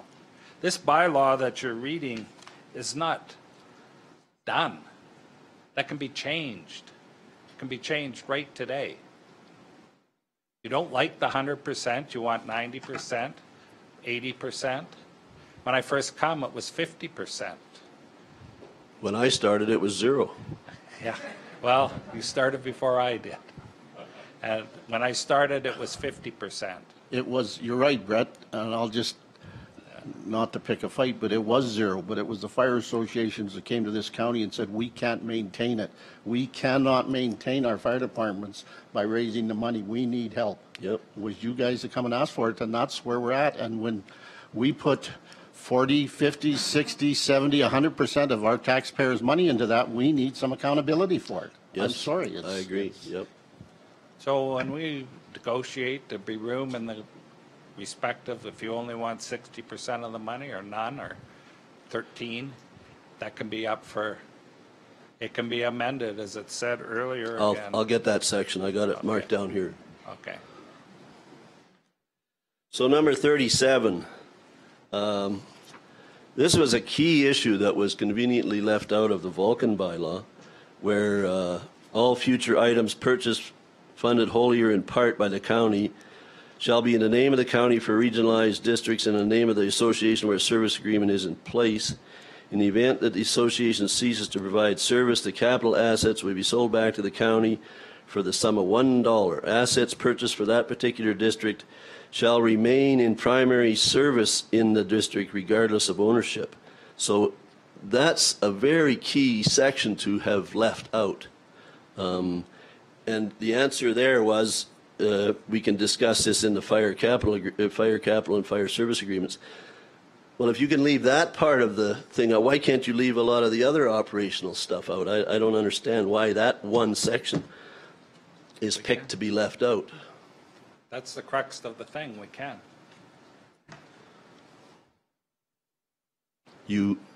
Sorry? We can. Can't? Can. I don't understand what you're saying. We can amend this bylaw. That's the object of the meeting today. We can amend it. You don't like what's in it, then tell us how you would like to see it changed. We did.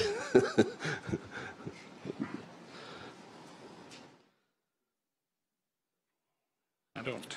So when I go through this bylaw, proposed bylaw, it comes to me that I'd like to get clarity on this comment. why is that section left out? If we went back to the 60% and just left it the way it is permanent right now, is that what That's not the everybody part of the wording I was talking about. The part of the wording that you would, the way, I'll get to that section. I haven't got it in front of me, where it reads, you get ownership whether it's purchased in whole or in part. So in other words, if we buy an item totally ourselves, the way this bylaw reads, you would get the ownership. Like, I don't see how you can mandate that.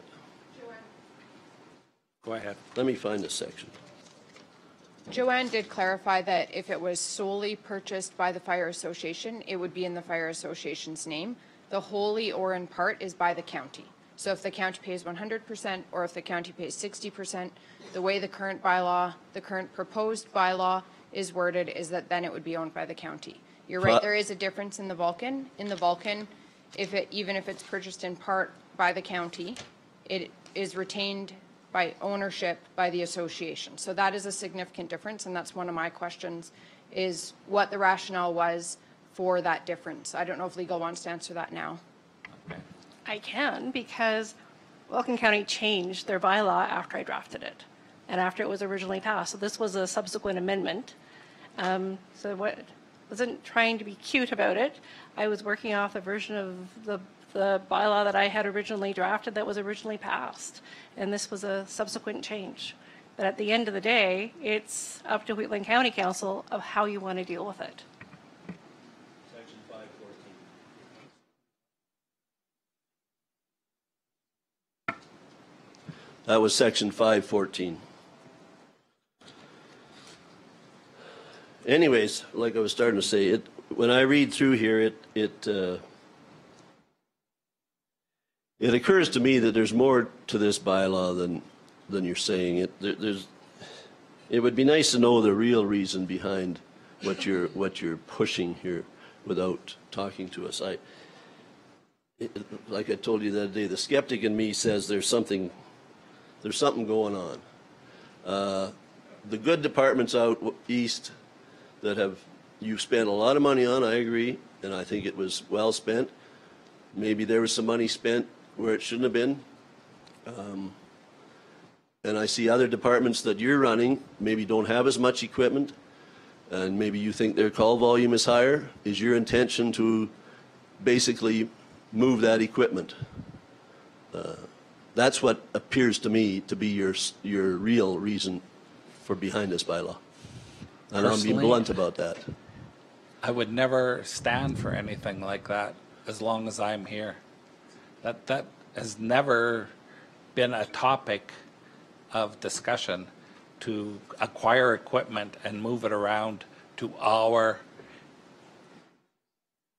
Rocky Ford Rural is, I consider, part of the county, no different than Strathmore. They're protecting our ratepayers. This division, oh, we're Rocky Ford Rural or we're Standard, we're special. Yeah, you're special, but we're in this together. We're trying to fund, we're trying to make everybody safe. I know for when we started this safety thing, and it got known to us that our firefighters, they don't have any workman's compensation coverage because we don't have the fire chief named as the fire chief. Now, Rocky Ford named the fire chief in their council meeting as a fire chief. Volunteers, I'm thinking, were protected when they were in Rocky Ford, but when they're in Wheatland County, we're of the opinion, or we're told, they're not covered. No workman's compensation. So we started, yeah, send us your fire chief. We got to get you guys covered. That's unacceptable to us. That is what started this thing going when Strathmore decided that the county can look after us. We've been learning as we've been going, and we want to do the best job that we can. We're not here to pinch pennies. I haven't had one ratepayer tell me that that big red fire truck is too much. I've not heard that from anybody. Are the buildings too big? It's not I get it from the farmers all the time. What are you talking about? Well, no doubt you do, but it doesn't come here. I've heard the lights in Rocky Ford Hall are so bright they can see them in Galicia, but I don't know if that's.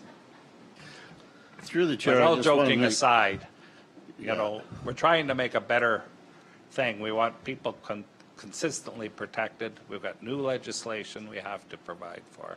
So through the chair, I just want to make it abundantly clear through your last statement where you think there's a hidden agenda that we get control of this equipment and we can move it anywhere we want. Well, that discussion has never come up at this table about being able to move equipment from Dallam or Hazard or Standard to Strathmore or Carsland. It has never come up. And if you think I would sit here and allow that to happen, then you don't know me very well as a ratepayer for a councillor for the ratepayers of my area. They have the equipment they have there because they need it where it's at. It's come through the capital equipment. It's come through the group that sat down and said, we need that equipment.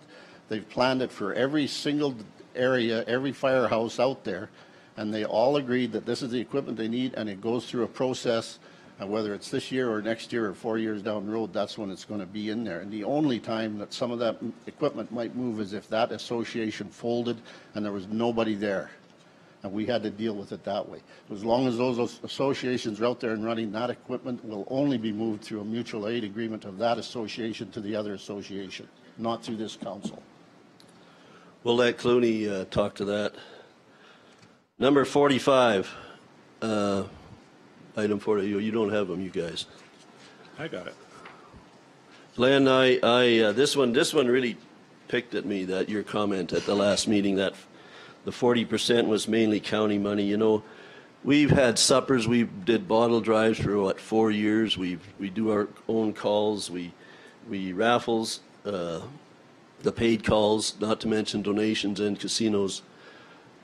You know, we really deserve an apology for that comment, to be honest. This proves to me that council does not understand the workings of our RFA and volunteer departments. Really, it does, Glenn. I'm sorry. I've attended fundraising functions. I've supported them my whole life long. But there are associations out there that don't raise as much money as the Standards and the Rocky Fords and the Rosebuds. I participated in buying fire trucks when you needed capital, though. You drive around and ask for a check, and you get it. But not all associations are the same. Some associations are going to set aside the surplus money and accumulate it and use it. And as being fiscally responsible to the ratepayers, I think that has to be fleshed out a little bit more, whatever it is. I did not in no way imply that Standard did not go out and collect bottles. That wasn't my thing. Thank you. Okay. Like I said, I do what I can. As maybe I can do more. Everybody can do more. But that's a reality when we see some of this paperwork coming back. Just to recap, number 59, that one, I just want to make a point that one's not answered. I don't see the answer to that one. There is no stipulation as to when the association should receive their money for the budget. So I would think that should be something included in the bylaw. Am I not correct in that? I'll just throw that out there.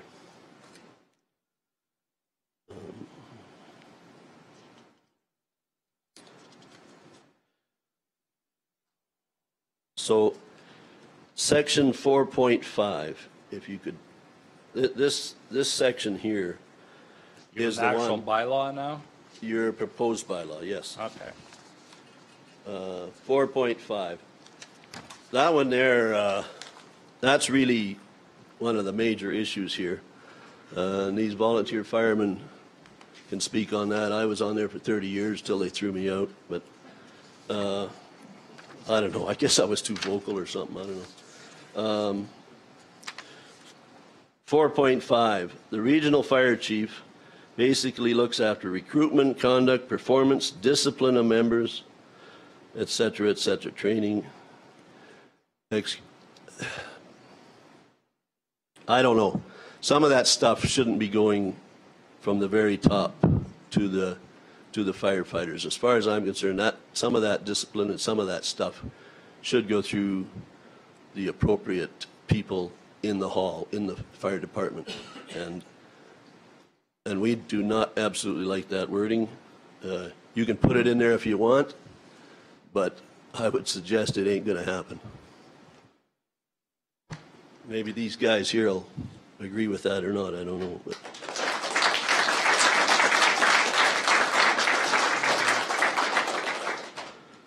I'm just about done. Okay, take your time.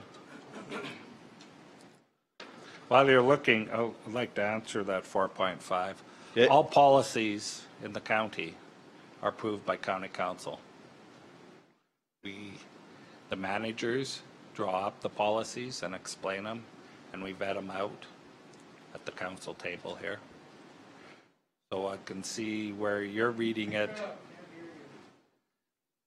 All policies in the county are approved by the county council. All municipal policies are approved at the council. All board policies.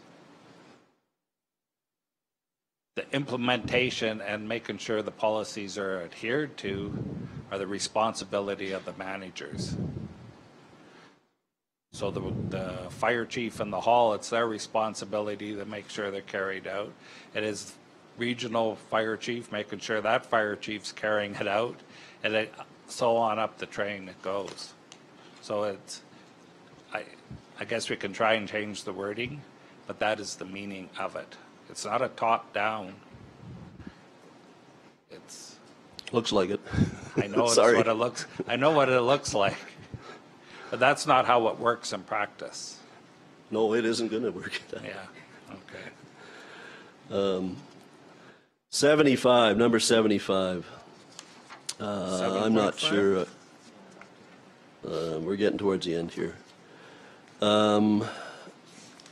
We're talking there about the duplicated work already being done, and the point was we will certainly be having to put a wage in for a 2 or 3 day a week staff to perform all the work now, the extra work now mandated. So you're going to have to be prepared to put that in your budget. Where are you? 75, question 75. Oh, back on. Okay. I don't see any way our volunteers, when you look at the list of mandated procedures that have to be done now, it is onerous to say the least. I don't know how many of you have read the full bylaw, but it is very, very onerous. It is. I'm not happy with it either, Brett. I know it's not, and a lot of it didn't need to be in there. The OH&S and workers' comp rules, the provincial rules override yours anyway. So I don't, to be honest, I don't know why they have to be in here. Yeah. But they are, and if it does, wherever they are, they have to be followed. yeah, my gut says a fear-mongering lawyer is making us put them in there, but I'm not going to say that. Okay.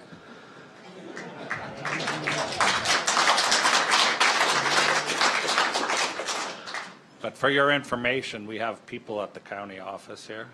That's their sole job. Making sure all the I's are dotted, everything's checked.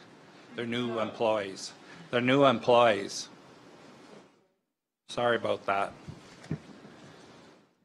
And if that is a need be, put it in the budget, and I'm sure it'll be approved. Again, on number 77, I've got to state, you don't have to read it. There's really nothing left that I can see to go in an agreed agreement, a service agreement. You've mandated virtually our total operations. I don't know what's left to talk about, to be honest. We'll have to get to that, because you'll have to send it to me, because I don't see it. Number 79. That, as far as I'm concerned, whoever in your office answered that question, I have to disagree with that. The question was, obviously, if we were going to dissolve as an association, we would turn over our equipment to one of our municipal authorities. And your answer was, the presumption is that you'd want the equipment to stay to provide fire protection in your designated districts. It's now in writing in the bylaw to ensure that happens, so there is continuous protection for each of your communities. That's not the way this bylaw reads. That answer is absolutely wrong. Your bylaw says you can move it wherever you want. You've left that section out that we argued about earlier. Okay, well that section that says we can move it wherever we want will have to be changed, but I've not seen that section where it says we can move it wherever we want. Well, can you fill me in again on that one? well, it doesn't say you can't. I know. We make bylaws on things that we do, not on things we can't do or won't do. Yeah, it'll be a never-ending work to make a bylaw say we can't do this and you can't do that. We make a bylaw on things we're going to do. But we're leaving that section out. That tells me you can move it wherever you want. Anyways, you and I both know, at least I sure believe, there are other ways to make sure all reporting and procedures are followed to comply with OH&S and WCB. I don't know why the county felt it necessary to have to mandate a bylaw rather than in the fire service agreements like it was before.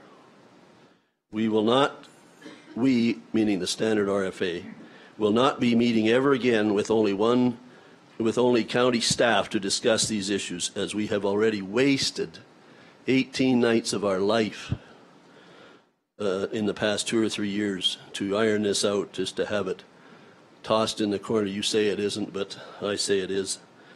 As far as I'm concerned, that's absolutely deplorable. 18 nights of my life. Ben and I haven't got many left.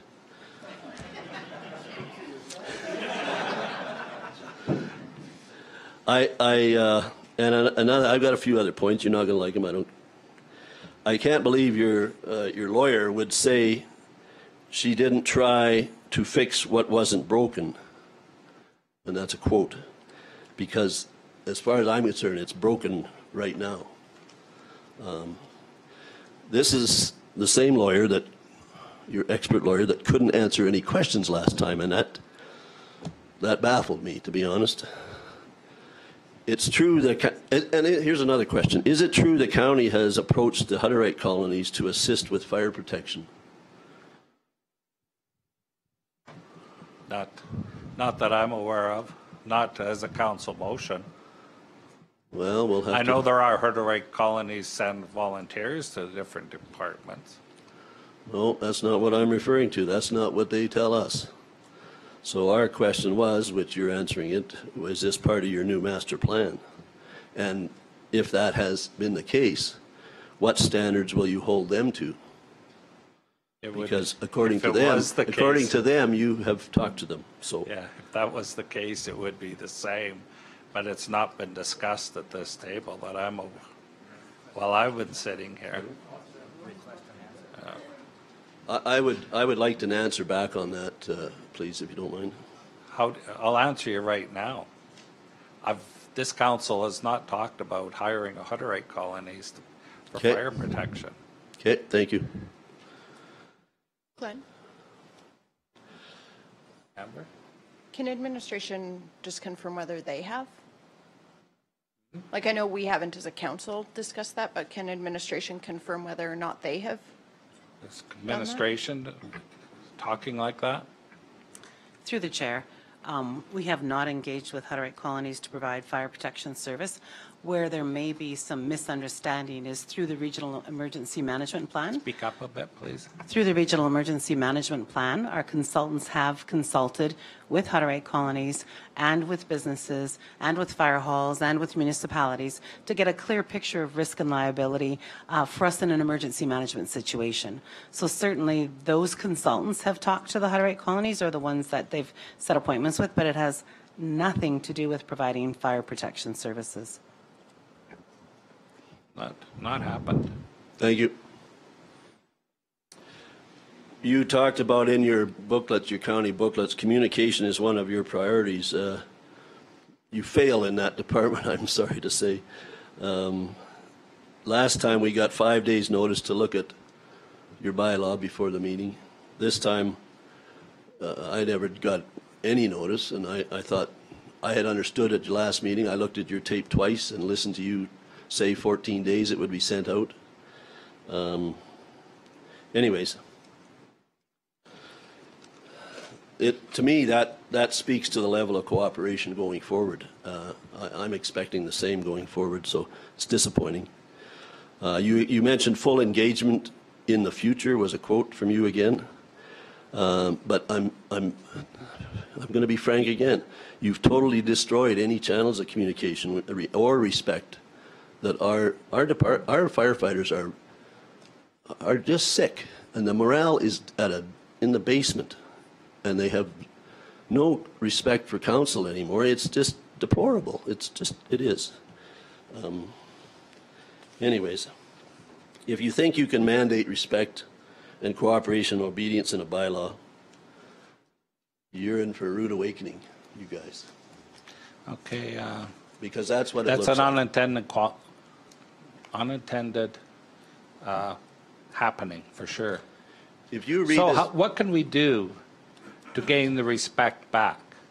I know we've listened before and we've had groups, but we've got everybody here. we told you last meeting, but of course you didn't tell us, you had already gone in camera, so you couldn't talk about anything, which that was a good way to do it, I guess, so you didn't have to talk to us. But that was disappointing, Glenn. Why can't you come? You know where my office is. You know where the fire hall and standard is. You won't even allow him to come to our rural fire meeting. That's deplorable.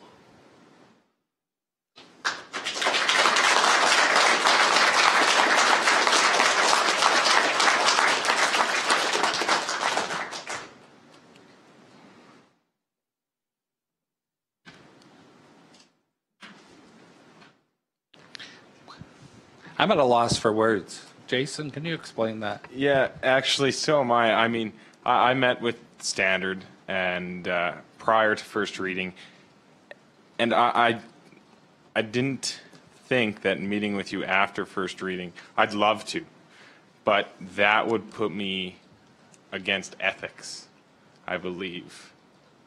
So, I mean, I was the first one to say I want to meet with you guys, and I think it's never too late. I plan to fight for the meeting informally, not in council, but council never told me I couldn't meet to go to the Rural Fire Association meeting. I decided that myself because I thought it might put me in trouble with ethics because first reading had already went on. So I don't know how you heard that because I can say council didn't stop me from going to. I planned to go to your AGM. I showed up at 6 instead of 7. My bad. But I met with you guys prior to first reading, and I will continue to meet with you if we can vote this down, or if they pass it, I will continue to meet with you whenever I can. So. Having Jason said that, I'm going to ask our lawyer. This isn't a public hearing. I didn't call no public hearing.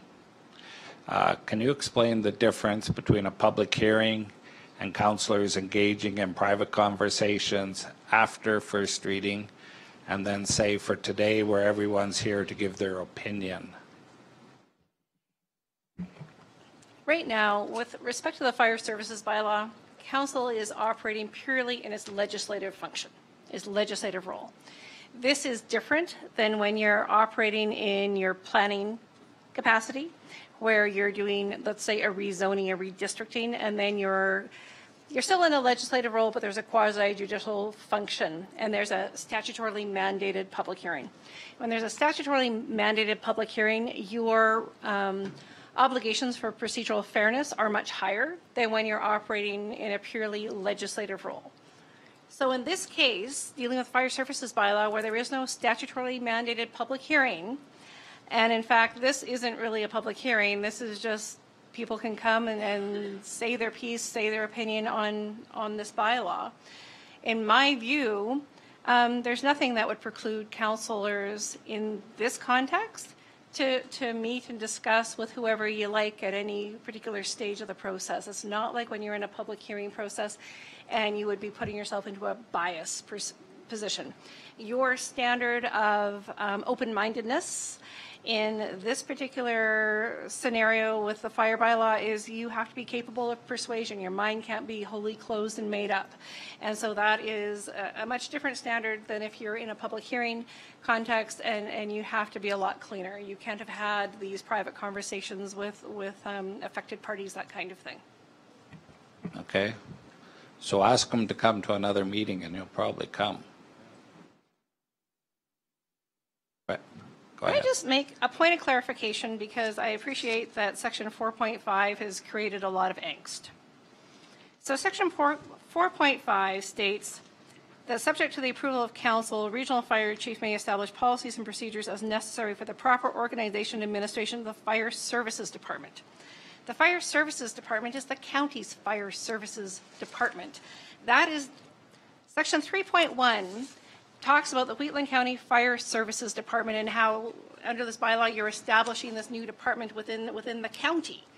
And so 4.5 applies to the county's own overall department, which includes all of your fire halls and the rest of your administration in your fire services department. That doesn't apply to the fire districts. They're different. I appreciate we can clean up the wording under 4.5 to make that clear. But keep in mind, the regional fire chief's got multiple hats. She's in charge of your county fire services department and the county's fire halls, and then is also ultimately supervising, overseeing the fire districts, fire protection associations who are providing fire services. But Section 4 doesn't just apply to the fire districts. This is also a large part of this, and 4.5 is one of them. What's the regional fire chief's role and responsibility in relation to the county's own fire services department? So that wording can be cleaned up, but that is the intention. And again, the relation back to is Section 3, which deals with the Wheatland County Fire Services Department itself.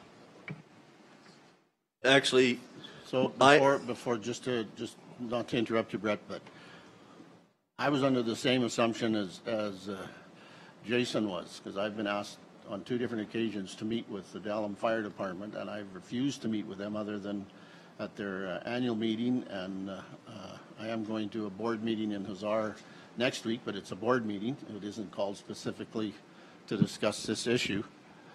But I've turned that down because I was under the impression that when we're going through this process, to go sit with them and talk to them, I'm coming here with a bias that I'm not getting all of the so if we're allowed to go and talk to them, I have no issue with that. But I was under the assumption that we were not to go after a certain point in the process.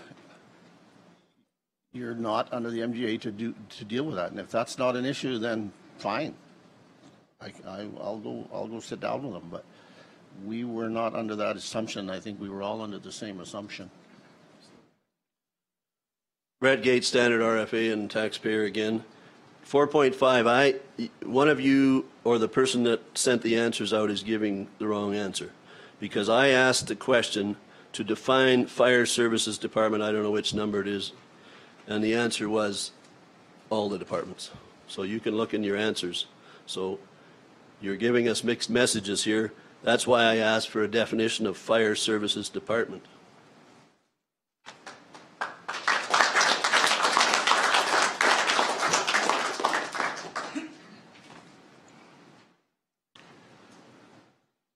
My turn. Go ahead. Thanks, Glenn. Darcy Burke, Mayor for Village of Rocky Ford, and I'm a firefighter on the department there. First of all, I certainly want to thank the people. There's a chair behind you, Darcy, if you want to lay a coat on that. First thing I want to do is thank the folks that took some time to support these departments and the associations. I certainly appreciate that. It's a busy time of year, and obviously it's a pretty important issue with the number of people that are here. And, you know, if we're going to talk about, I think we should talk about some history here first. In 2000, Wheatland County Council, the then Reeve, and I think it was David Kenny, and your county manager, we met in the Rockyford Community Center. And Ben is right. There was a request for some money to come towards the fire departments. Trucks were getting worth more money, and they were getting some age on them, and they needed to be purchased. And there was a meeting that night. It went very, very well. Wheatland County ponied up and provided some funding. It started out as unconditional funding. It was a grant towards these associations. As that funding increased, well, so did the obligations on the associations. And, you know, that's not wrong either. I'm an elected official, obviously, and there is fiscal accountability that have to take place. There's no doubt about that. These fire associations are providing that fiscal responsibility for the most part. And, you know, then we started down the process of the FireWise deal. and went through that investigative process. I think Brett's wrong. I don't think it was 18 nights. I think it was 36 months. But it was a very long time. And to be honest, I'm a little bit miffed at the fact that all of a sudden this bylaw was presented to us. There's been no closure of that committee. There's been no discussion further of what we had wrote down and we had spent all that time for, and I think that's wrong. Judy sat there with us. She knows how the discussion went. And actually, at that point in time, all parties were represented at that table, including Wheatland County, and we were damn near close to having an agreement on how we would operate with each other. This bylaw comes into place, or not into place, the proposed bylaw, I'll take that back. And it's a huge bylaw. It's encompassing many facets of the fire service organization in this county, and it's confusing. And I think we just identified some of the confusing part of it. And with all due respect, you do realize that the fire departments that Wheatland County operates currently certainly operate differently than the associations and the fire departments that are represented here today. We are able to fundraise for equipment. It's never been an issue. We have well-trained people, and they do their job. Brett is right. The morale of the fire departments that are represented here today are horrible. It is horrible. When we talk about a lack of respect, absolutely. There has not been the style of respect to these firefighters that should have been presented by this council. It hasn't been there for the associations. I think if the conversation had started originally, I wouldn't make that comment. But when you see a bylaw that encompasses ownership, regional fire chiefs, deputy regional fire chiefs, you're setting up command structures, you're setting up discipline actions. I don't know. I think that needs to be discussed openly, for sure, and not in this forum. We don't need to meet here with county council in this forum. I'm a councillor in Rocky Ford. Why do I have to leave my council chambers to come here and meet with you folks? You could come to my council chambers. You could say, you know what, rural associations, come in here and let's go to Rocky Ford and let's sit there. That comment alone, that irked a few people. And I have realized in my experience, when I tell that to somebody, you're actually talking down to them. And I had that pointed out to me, and I think that aspect was wrong. If we're going to talk about specifics, the ownership of equipment, I don't have an issue if Wheatland County buys 100% of a piece of apparatus. You should own it. That's fine. And I understand you have fire departments that are not capable of fundraising. We respect that fact. And there is not anybody here today that would take away from the fact that a ratepayer in Carsland or in the Wheatland West service area or wherever else you put a 100% owned truck don't deserve that. That protection is needed regardless of the fact. But I think in my recommendation on the ownership part, if you have joint ownership, it has to be stated as that. That asset cannot be in Wheatland County's name. I have funded apparatus in Rocky Ford as a municipality. Why would the village of Rocky Ford give up our ownership to Wheatland County of that apparatus? It's not going to happen. It would not happen. I think you need to, that part of it, with your lawyer, you need to look at that part of it. That's a huge issue. You need to understand, and Judy has to back me up on this part, we brought in a very renowned speaker into Standard, and his name was Rick Lasky, and he's a fire chief in Texas. And he talked about pride and ownership. And you folks need to take a look at that, because the pride in the volunteer firemen today is the ownership. And when you remove that ownership, you are taking away that pride. And by taking...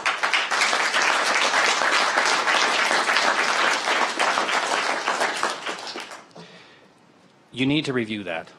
And that is a very contentious issue, something that needs to be addressed. Absolutely.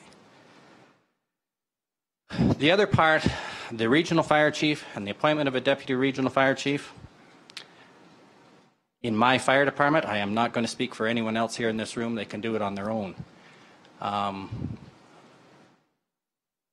Rocky Ford Rural Fire Association is an entity. You folks need to realize. They do not have volunteer firemen. They do not own equipment. This is municipally owned. You folks have never sat with these two villages, and Standard is very similar. You have never sat with these two other municipalities and discussed this bylaw. And that's wrong, because you're talking to rural associations that do not have firemen. You're developing a bylaw that's going to set up a command structure, and I don't know who you're going to command. They're not your employees. Or are they your employees? You say that they're your workers. But what is a worker? We've left out the Employment Standards Act in this bylaw, and I don't understand why, because we reference every other act there is.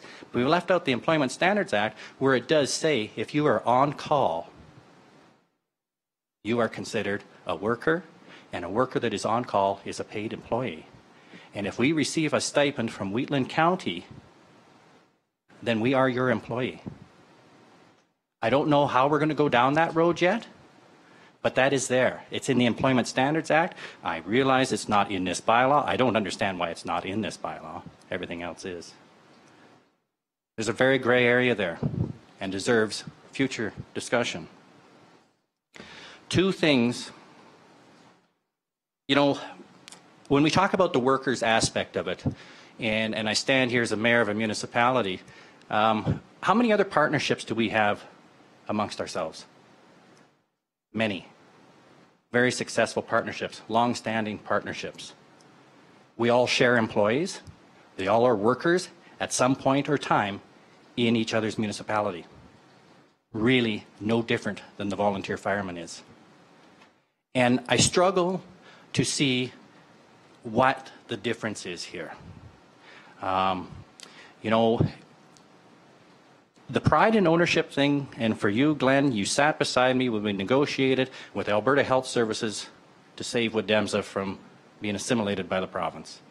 The biggest driving point, and you and I drove hard on this, was the fact that we owned this, we bought it, we built it from the ground up, we're proud of it, and we're keeping it. And through that process, we stuck by that statement, and we were able to keep Woodemsa as it stands today. Lots failed, we were successful. We have never looked back yet.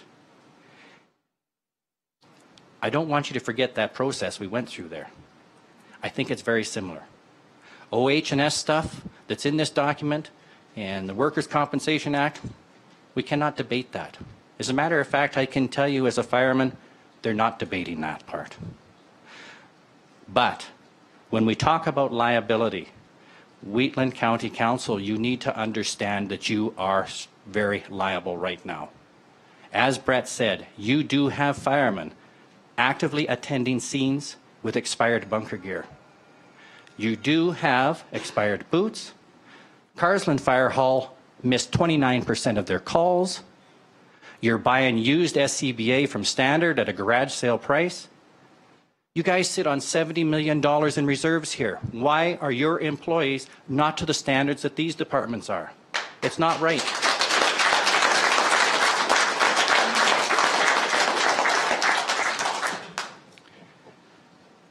For our department, for the village of Rocky Ford, unless there is significant amendments made to the ownership part of this, the duties and responsibilities of the regional fire chief and the deputy regional fire chief, we will not be part of it. I struggle today because I stand here in front of friends and neighbors, and I have volunteer firemen, and do understand I am going to lose enough volunteer firemen. I don't know if I will maintain a fire hall in this community if this bylaw passes as it is. All right? I don't know how far down the road I go to impress upon you the importance of the decision you're making and the impact you will have municipally. But I will tell you, if I'm backed into a corner, I have two choices. I decide that we are a municipal fire hall. We do not respond outside of Rocky Ford any further. Or I take and I say, all right, because they're my friends and my neighbors, morally, I would feel horrible by going down that road. So then I will direct bill Wheatland County for that service. It is not Rocky Ford Rural Fire Association you folks need to be talking to. It's the village. It's the village council. It's our administration. And given the actions recently in a letter received from some fire chiefs, from staff here, I expect something to change drastically. We are fully prepared to respond to that letter and protect the people that were mentioned in it. I'll take any questions. Through the chair, I don't have a question, and I don't mean to be rude, and I don't disrespect the group, but I have a previous commitment, and I have to leave this meeting right now. So with your permission, I would ask to be excused. Thank you. See you, Ben.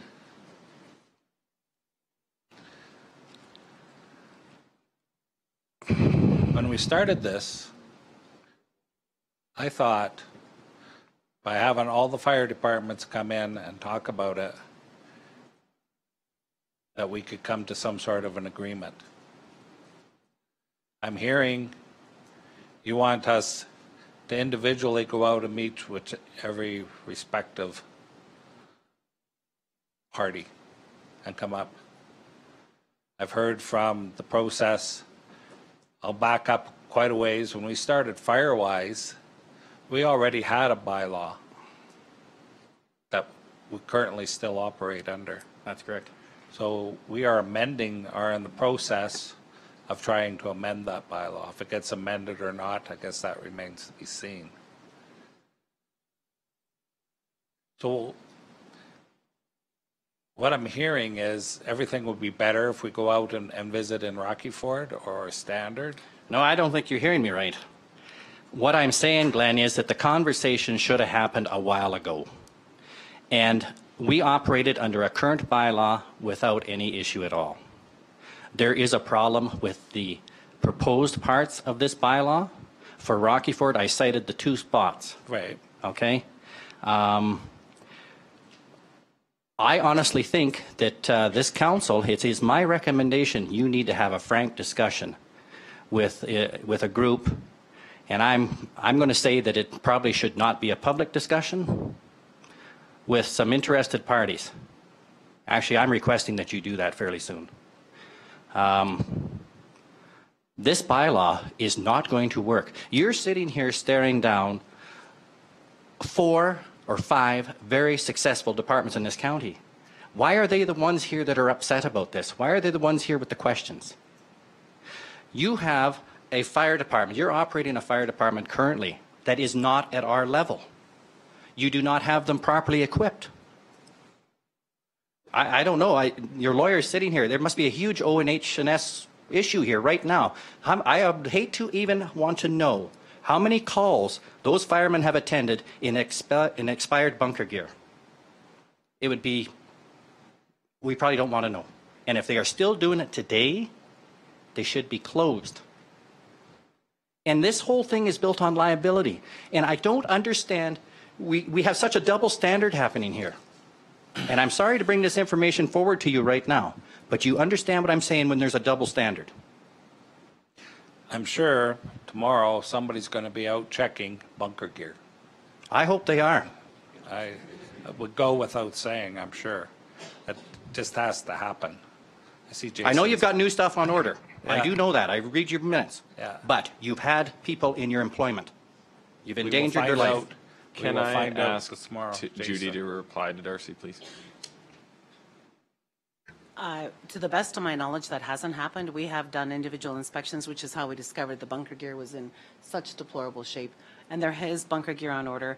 Currently there may be someone in expired gear, but they're not actively firefighting. It may be kept for reserve for practice. There is, to the best of my knowledge, no firefighters in expired gear. And we also spent a fortune last year and bought everybody all at once, sadly, all new boots, because they were in such deplorable condition. So if there is out-of-date boots now, if they were using it for practice, that will be removed tomorrow. There will be nothing expired in that hall. But to the best of my knowledge, no firefighter at Wheatland West or Carsland, unless you can tell me who specifically, is wearing anything expired. And you're right, that was in the minutes. I did come forward with an RFD for that. Judy, just ensure that you have not ever had firemen on an active scene in expired gear since you have been operating Wheatland West and Carsland fire halls.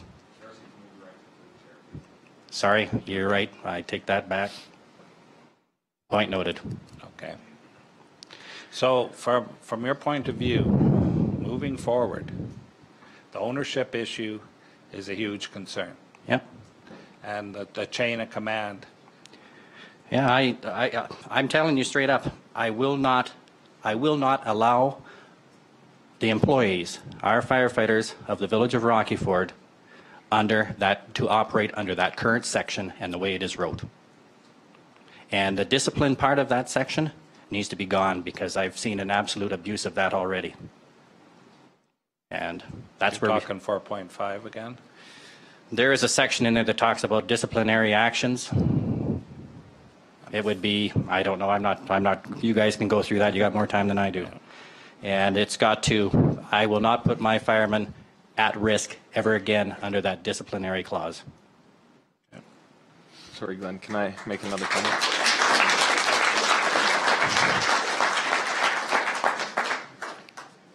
And you mentioned a meeting with who? Pardon me? You mentioned a meeting this council has to have with who? You know, Glenn, I stand here as a municipal partner. And we attend regional partnership meetings. And I think when something of this magnitude, and obviously somebody here does not realize the role that these two villages play in the fire services in this county. You have not talked to us. We have not been included. I don't know if today if I'm out of line speaking as the mayor of Rocky Ford here, and really, frankly, I don't care because it was time you understood. But we play a significant role. The village of Rocky Ford, for your information, we pay for 50% of the operating costs of that fire hall. I think we have about the third largest call volume in Wheatland County. Less than about 20% of those calls are within the municipality of Rocky Ford. The rest of them are in Wheatland County. My taxpayers are subsidizing Wheatland County for operational costs of that department. And like you want to be recognized, and you have liabilities, so do I. And the municipalities need to sit and we need to have this conversation. We should have, the two villages, and I don't know if Alan's going to speak or not, it's up to him.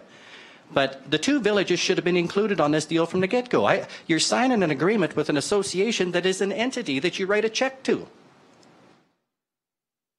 They don't have firemen. We decide the firemen.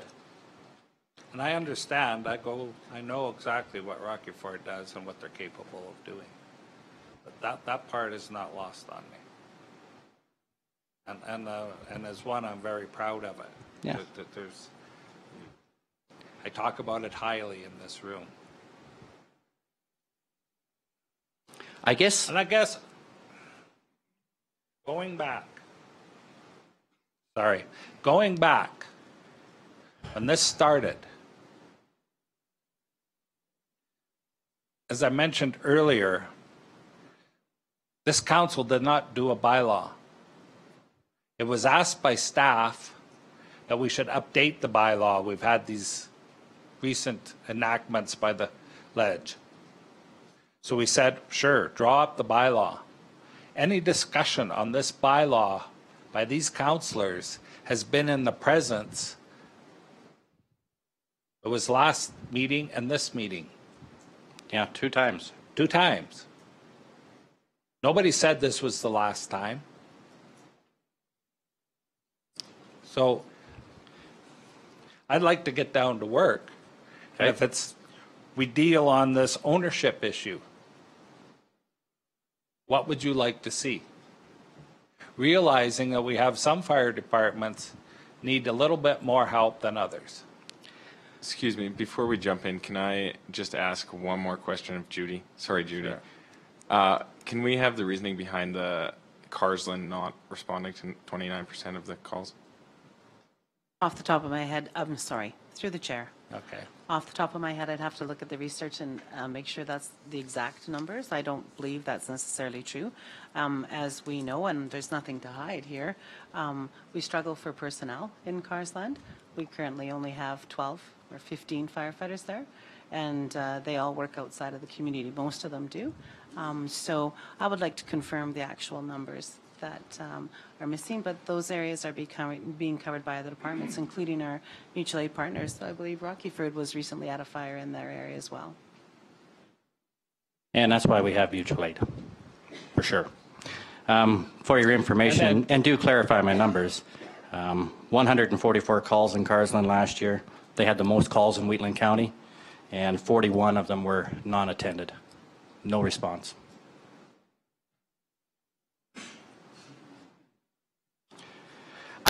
You know, Glenn, I don't know where you go at this now.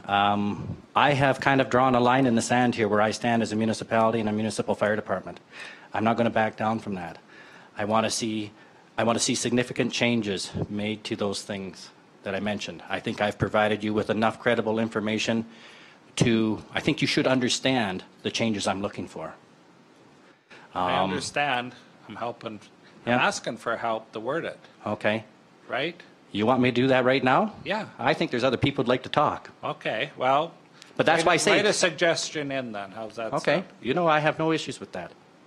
Yeah. But you know, I did send in a lot of comments, and it came back, a lot of the questions, no action required. I sure as hell hope I don't see that again on what I present this time. I could comment on that.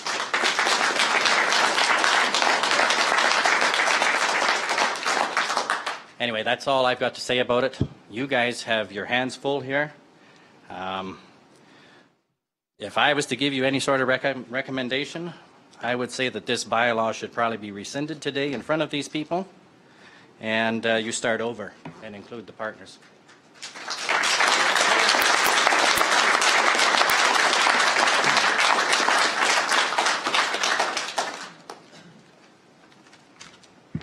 I'll be real short. Okay. My name is Eileen Walker. I believe this is so important to the people in Wheatland County who will be affected by changing our volunteer fire associations, that each person here have a voice. Why does County Council want to destroy what has and is working for decades? We have needed Rockyford Fire Department to help us out with more than one fire over the years, and they were there for us. County Council, if you really cared about rural county residents, you would let them have a say by having a plebiscite where all the people involved can cast a vote on this very serious issue.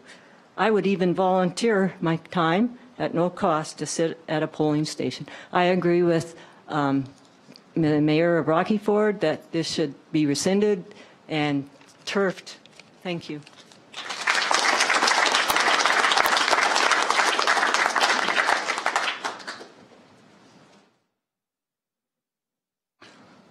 I'm Dave Nelson from the Cluny Rural Fire Protection Association.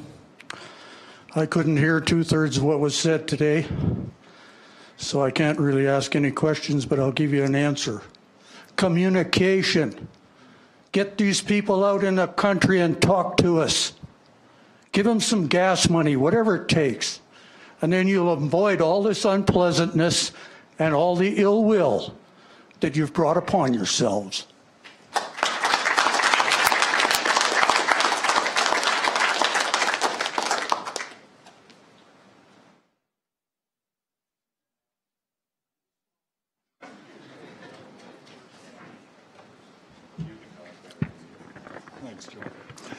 I'm Alan Larson, and I'm the mayor of the village of Standard. Thanks for putting me on the spot there, Darcy. I really appreciate it.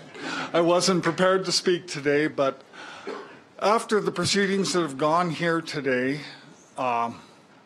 I will give Wheatland County kudos. You've done one thing right. By having this meeting today open to the public, you have shown, hopefully, the people in the audience that you're willing to listen, and that is the key. The other thing that I'd like to say is, unlike Darcy, I'm not on the volunteer fire department in Standard, so I don't have that expertise, so to speak, but we've kicked it around at our county council, our village council table, and speaking on behalf of all of my councillors, we will support our Rural Fire Association and our volunteers to the end, because in small town Alberta, we all realize that volunteers is what makes the world go round. And you guys all know that too. Lastly, I would like to speak to the point that Mayor Burke brought up regarding a letter that was sent out to 4 of our fire chiefs. After we received that letter, I talked to my council about it. It was a unanimous vote.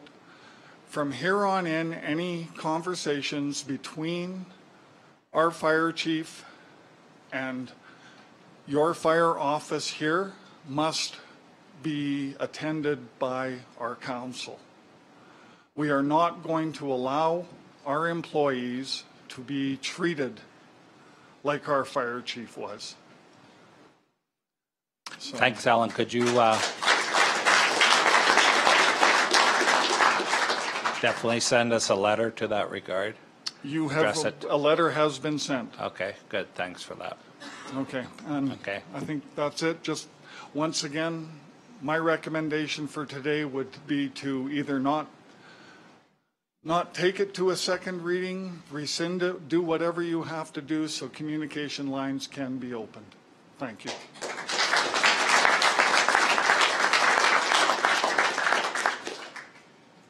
Glenn? May I put a motion on the floor? Sure you can. I move that we as Wheatland County Council sit down prior to second reading with Town of Standard, Town of Rockford, Standard Rural, Rockford Rural, Dallam Rural, and Rosebud Rural to discuss bylaw 2018-07. Okay. All in one group or separately? Yes. All in one group. I think it would be very beneficial to have us all at the table. And to go further, I will, just to keep the table small, I will say president and president of the rurals. So. Okay. I think when we're having most of them folks here, is there a general agreement to that? Ellen? The only thing that I would recommend, Glenn, would be that we include the village of Hazar and their rural fire as well. Right. Okay. Is that amenable to majority here? At a neutral spot, I'm thinking. Not here. Would that be the president or the alternate? Okay. Okay, that's a motion. Any discussion? All in favor? Carried unanimously.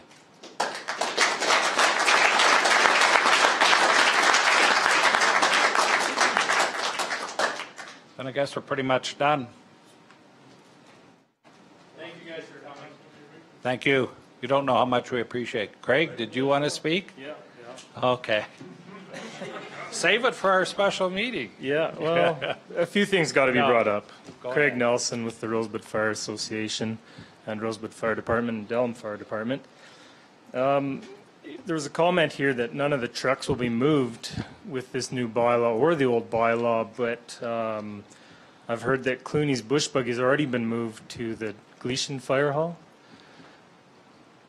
I'm just, the bylaw's not even passed and the iron's already moving. we have special circumstances at Clooney right now with issues with the hall.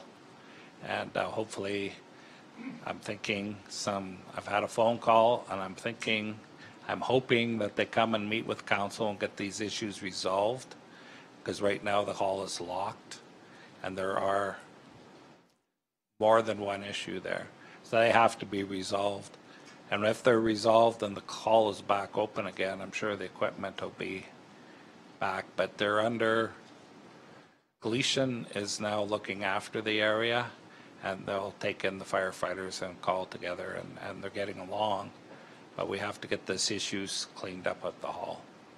Yeah. And yeah. Okay, there's an accountability, sorry. Go ahead. Yeah, through the chair, if the equipment has been moved, it's because it's been stolen. It's locked up. I'm sorry, I said if the equipment's been moved, it's because it's been stolen. It's locked up until it can be remediated, and it's not safe for the drivers to have it right now. So the last check, which was 2 days ago, it was still in the Clooney Fire Hall. Okay. So nothing's been moved out? Okay. Not on purpose, anyway. Okay, now, I mean, accountability's been a huge issue here with this bylaw, proposed bylaw, sorry.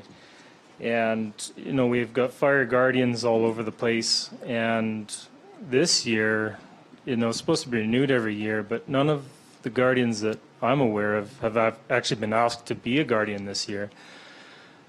You know, they're supposed to do the test every year for your annual certification. I'll ask staff to answer that. Go ahead, Judy. Can you answer that? He's correct. He's correct? Something we've got to get to work on? Okay, thanks for bringing that up. Okay, I'm just, you know, we're trying to put the power into the hands of the staff, Yeah, and I appreciate it. we've got some issues there. On Facebook, there's a lot of comments put forward by the staff, whoever is on the Facebook for the Wheatland County. It's to do with the Vulcan County. You know, the ratepayers were told in our county that we are a one-off for having associations running departments, and that's what we're telling the ratepayers, but that's false. Our neighbor Vulcan is doing the exact same thing as we are, but yet the ratepayers, all they know is what they see from county. I'll have to ask our lawyer, are they exactly the same as we are, or different, or can you explain? Well, to be clear, my involvement with Vulcan County was at the beginning, when they had at that point, they had fire protection associations. Milo obviously is one. Mosley is another one. They had about 5 of them, I think, at the time. And the goal at that point, and again, I'm not speaking out of turn, this was all brought in public council meetings, was they were slowly shifting to a regionalized model. And in fact, there has been some changeover since that point in time. And I'm trying to think what year that was. I want to say that was probably around 2013 when I was involved at the beginning. But they did have these fire associations, and the current bylaw that's up on the Vulcan County website right now was passed in 2017.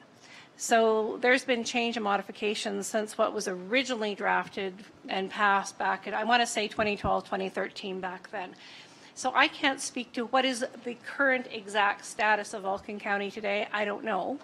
I can only say that back at the beginning of time when they were looking at doing this shift, it was similar because they had the fire associations. At the beginning of time, they didn't have their own fire departments. And that was something new that Vulcan County was moving towards, was that kind of a model with a long-term vision of moving towards a completely regionalized model. But of course, councils change, and perhaps council visions have changed since that point in time. So no two municipalities are ever identical. I can say that in my knowledge, and Judy can correct me, I think that right now Vulcan and Wheatland are the only two municipalities with fire associations. They used to be much more common in the province than they are today. To the best of my knowledge, Wheatland has the most associations, and there's nothing wrong with that. And Vulcan has one, I believe Milo is the one, but don't quote me on that. When I called their chiefs, and Newell was the other county in the province that had associations. And, oh, sorry, can you hear me now, Dave? Sorry, through the chair. To the best of my knowledge, Vulcan has one association of all their ones left, and I think that's Milo. And that was the conversation I had with their regional chief. And in my conversation with Newell, which was the other municipality that had associations, they no longer have associations. But I think the point is there's no talk here of doing away with any associations. No, it's just the false information given to our ratepayers that is of concern to me. Okay. Like I say, what they see on Facebook from the county, you would expect to be truthful information because that's all they have. They're not out here investigating everything like we are. Mm-hmm. Anyways. The proposed bylaw, Okay. it's to specify all the training courses that we need to have. Where are those specific training courses at in the bylaw? Go ahead. Through the chair, that is a fire agreement issue that we'll put in the fire agreements. That was the plan. Okay. Okay.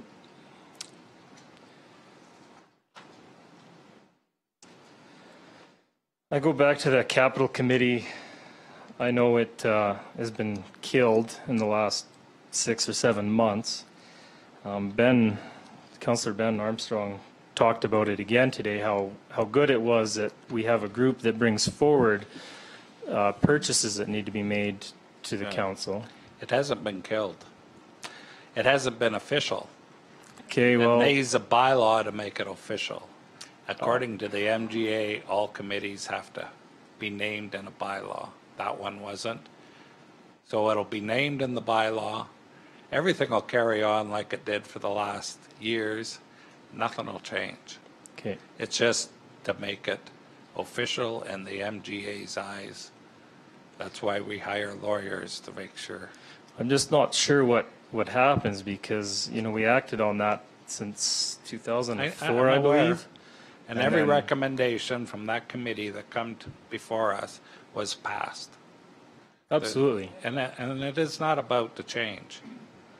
There's been no talk to change it. The talk is put it in a bylaw, get it official. I know for you and me, it's probably not that important to make it official, but has to be done. Okay. Okay. Does that make sense or not? Yeah, I just wonder why we stopped using it just in the last 7 months or 5 months, basically since the bylaw's been proposed. Yeah, that we've stopped using still it going. because it hasn't been used. It hasn't been. Okay, there's got to be something going on. Going to be meetings more? Yeah. Yeah. Okay. So back in April, we had to submit our comments, and I know it's been brought up. We were supposed to have 2 weeks to be replied to. Nobody was ever replied to. It was replied to on the website. I know it was 10 days early. You know, we made those comments directly to staff, to council, everybody, and nobody responded back to us on those comments. They were put as a blanket. I mean, I can go through them again here because none of them were really answered. As far as OH&S, you know, what regulation actually pertains to the changes on here? It's just a vague statement we get. I want to research it myself to make sure we're doing it properly, but we don't have any actual figures, any sections, any acts that need to be followed there. Well, Craig, we had a couple officials here from OH&S and from CWB, And we sat in that room over there and they told us what had to be. I can get you those names and I'm sure they would come out. Maybe that would be a good idea for our joint meeting to have them come out again to present to all the councillors, to the fire associations, to the villages at the same time so we can ask the question and everybody else can hear it. Maybe that would be, when we get a date picked for this meeting, that should be on the agenda to get that cleared and hammered out. Okay. And maybe somebody from employment standards and see why employment standards is different, I've heard is different asked than OH&S. Maybe that would be, I'm thinking, a good thing to have.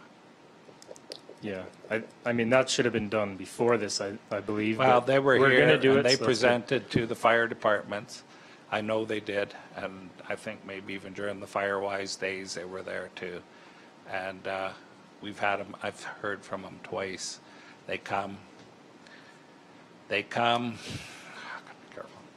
They come and talk to council, the new council, and they also talk to the old council. I know we were at a meeting with them as well, but there's no specifics given. Yeah. You know, it's, we'll have them come again. Okay. I think that'll help. Thank you for your time. Okay, just one more. Thanks, Greg. I'm going to get staff to answer your question about the comments on Facebook.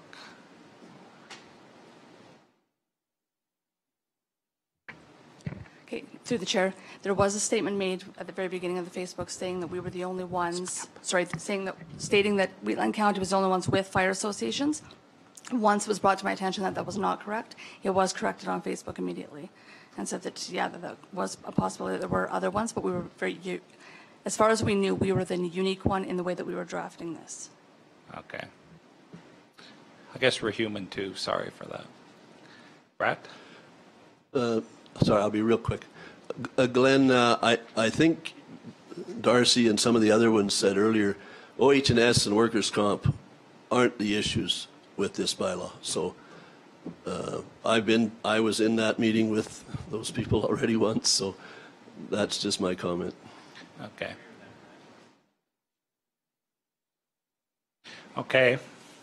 No sense having people come to a meeting if they're not needed. Okay. Hi. My name is Andrew. I'm with Chief of Clooney Fire Department. I've got a few questions for you guys about the fire hall. What are you guys' intention with this fire hall? Sorry? What are your guys' intentions with the fire hall? With Clooney? Yes. Yes.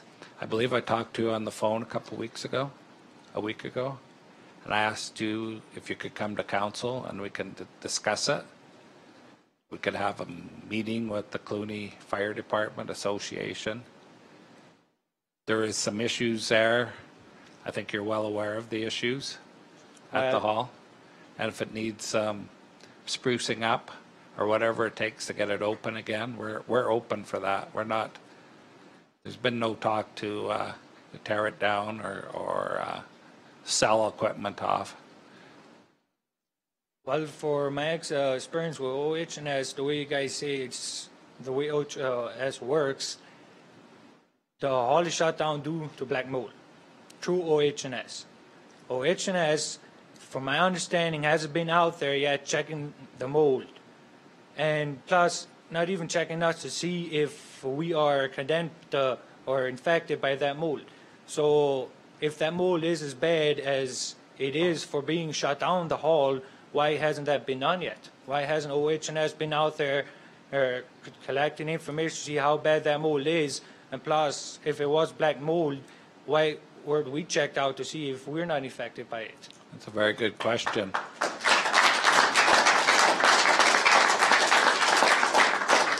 Have we received any test results back from the mold? Through the chair, this is specifically OH&S's issue. Right. I only have to follow the orders, and so at this point I don't know if there's been any test results back. I can look into that for you. I said through the chair, at this point it's occupational health and safety's this is in their ball court. My responsibility is to ensure that workers no longer continue to expose themselves to that at OH&S's direction. So I'm unsure if there's been a report back or not. Would it be prudent that you quiz OH&S and see what the status of the testing is? Because these firefighters are concerned for their health. Certainly, through the chair, I can make sure that's done. Okay. And I'm still looking forward to an appointment in council. Oh, okay. And another thing for Lou, how can I say this? Due to communication. You guys said it's another few options why the hall is shut down. One of them was due to inventory, lack of inventory. I asked the deputy chief and the chief for the paperwork. They never gave it to me, and then when I told them that, they said that they apologized on her and MEC behalf for they were holding us back until the transactions go through, until you guys have got fully control of the fire department, so they can have a few guys to send out to help us put everything on inventory. So it's not then our fault if the hall is in the shape it is, because I asked to remodel it, to fix up a few things, and the answer was there's no use putting money into an old building like that. So we done our part. So what we were trying to figure out is where did we went wrong? Like, because everybody blames us because we weren't looking after the fire hall, but we went our steps, we did what we were supposed to do, and we were held back. I appreciate what you're saying. I'm thinking it's an issue for a council meeting when we have staff's aware of what your talk is. If you make an appointment, tell us your concerns at the appointment day. We can research out what paperwork we need, so when you come in we can have the appropriate, and we can have that discussion of what it's going to take to clean it up, how much it's going to cost, gear, whatever the issues are. We'll have the answers and we'll be able to move forward with it. Okay. Because I know of right now our gear is sitting in Gleason. But the problem is with us responding to Gleason, we're over 14 miles from Gleason, and before we're halfway there, Gleason is already out. Yeah. Sure, our gear is there, but what are we supposed to respond with? Yeah.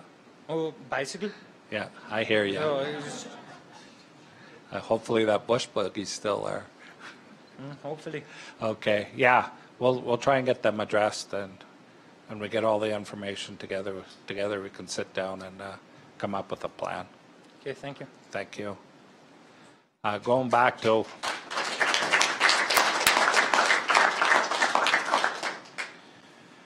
OH&S and workman's comp.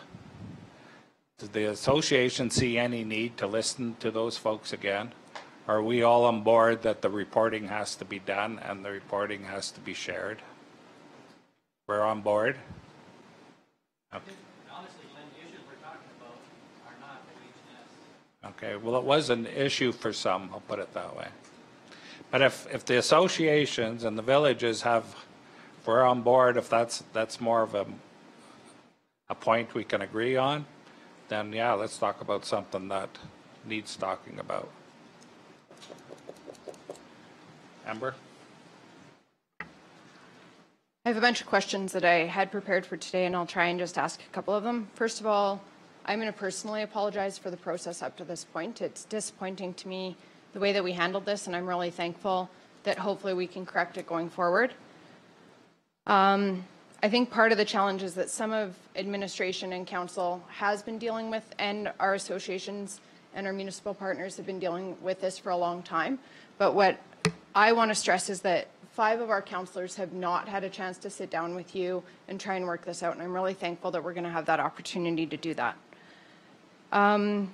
Some of my questions are, we have not, as a council, we talk about being like our fiduciary responsibility and being fiscally responsible. We have never been presented any projected budgets on the proposed changes to taking over 100% of the capital. So that's one question I would have if we're going to be looking at that. I would like to see some projected budgets on what that will cost our ratepayers and what that will look like. I think there was some misinformation about staffing changes and things like that that I saw online that I don't believe the county is anticipating doing, but we do need to look at those costs for you so that we're responsible to you for those. Some other things, information that I would like to see before we sit down with our municipal and our association partners is if we're setting a minimum bar, I would like to see what the county has done with the departments that we have oversight through over the last 3.5 years, what level of training has been obtained and what the timeline is for that. And I would also like to see a timeline for when their SOPs or SOGs, whatever you want to call them, when they were developed and when they were implemented under our leadership. I would also like to see some statistics on firefighter incidents where firefighters were hurt for all of our departments, for both our county departments as well as our association departments. My rationale for wanting to see some of that is just to look at some of the liability that we are open to, because I think that's what we were talking about.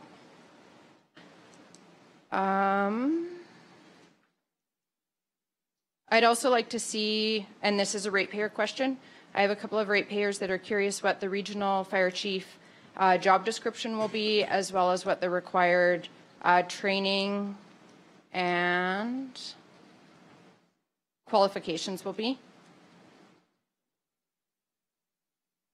Yeah, I think those are the priority ones. Okay. Is there any other comments? Go ahead.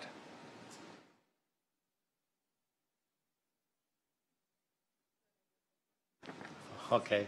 Hurry before Terry. Go ahead. Go ahead. The other comment that I wanted to make is I feel like council has had some information presented in camera, which makes it challenging for me to validate those facts that we were presented. So there has been alluded to some equipment or PPE not working. I would like some reports about when that has happened. I'm just trying to get a sense for our liability because I understand that we can cover off some liability through paperwork, but if we haven't been covering off that liability through our current bylaw by not following it, then that paperwork is going to be just as useless. I'm not saying our current bylaw is useless, but if we're not exercising the authority in that bylaw, it's not going to cover off our liability. So that's just so that you're understanding where I'm coming from. Go ahead, Terry. To the chair, Glenn. My name is Terry Schlenker, and I'm just a landowner here. I haven't had the good fortune of being a firefighter, but I definitely appreciate them, partially through family and partially through just what they do. 3 things have occurred to me this afternoon, and I would be amiss if I didn't bring them up. Number 1, and it's been mentioned many times, is the whole area of respect and communication. Which leads me to my second point. It seems that we assume there has to be a new bylaw by the discussion that I'm hearing. And yet, one of the ladies was mentioning maybe we don't need a bylaw, but are we willing to even look at that option? Is that a respectful way to go about this, to start over the process? And finally, one of the things I do find, and it's disturbing for all of us, is this 4-letter word, time. Time comes along, and how many of you are going to be around this table in 5 years or 10 years? We don't know. And when we get answers to the questions that have been asked, well, that's not our intention. And it may not be, because I know you're good folks and you want the best for this county. But that may not be the case down the road when people are looking at the bylaw and saying, oh, we can do this now, or we can do this, because that's what it says. When we explain it away, we need to do one of 2 things with bylaws. Less is more, or explain it to the nth degree what you mean when you put it in the bylaw, please. Thank you.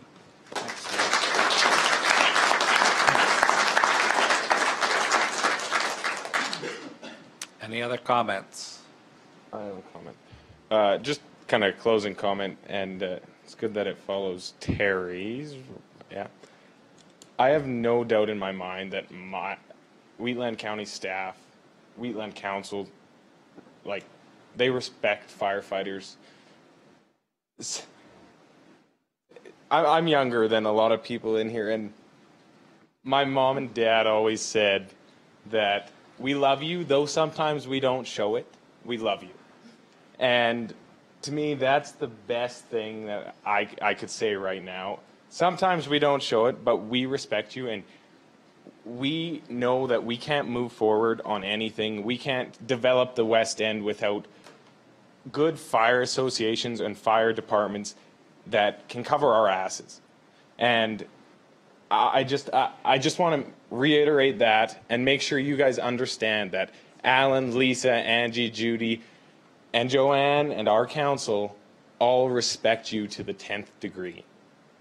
They do. They do. I truly believe they do. We just have different ways of showing it. But they do really respect you. And on that note, I want to thank you guys for coming, and I think it was a very productive meeting. Okay. And just to add one note, to thank everyone for coming. That ups our respect to show your interest, to come here and try and make things better. You want to speak? Go ahead. Yeah, so my name is Lucas. I live north of Rosebud. Okay. So just to say to that, respecting what you said there, I believe that you guys does, but I believe that you guys don't at all. Because what you guys told to our fire chiefs, my fire chief, was very disrespectful. Very disrespectful. And I don't think that I'm right. You know, and you guys should apologize for what you guys did. So I had to get that off, you know, but okay. I believe that you guys do, they don't. Okay. Thank you.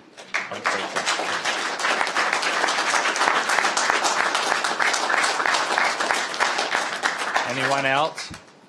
Go ahead. Hi, I'm Albert Jensen, and I'm from Dallam, and I'm the fire chief, and I'm also a ratepayer. And my closing note is on the Clooney subject, that every night on the news we see that there's fire hazard all over the world, and we have 3 almost new trucks sitting in mold. And as a farmer and mechanic, and it doesn't make any sense for me on the #1 highway to have that fire hall closed when the trucks are locked in a hall, in a moldy hall, getting moldier, and why aren't they removed and put back in service? With that crew down there is exceptionally trained, and I think you should have it done as soon as possible. Thank you. Yeah, agreed.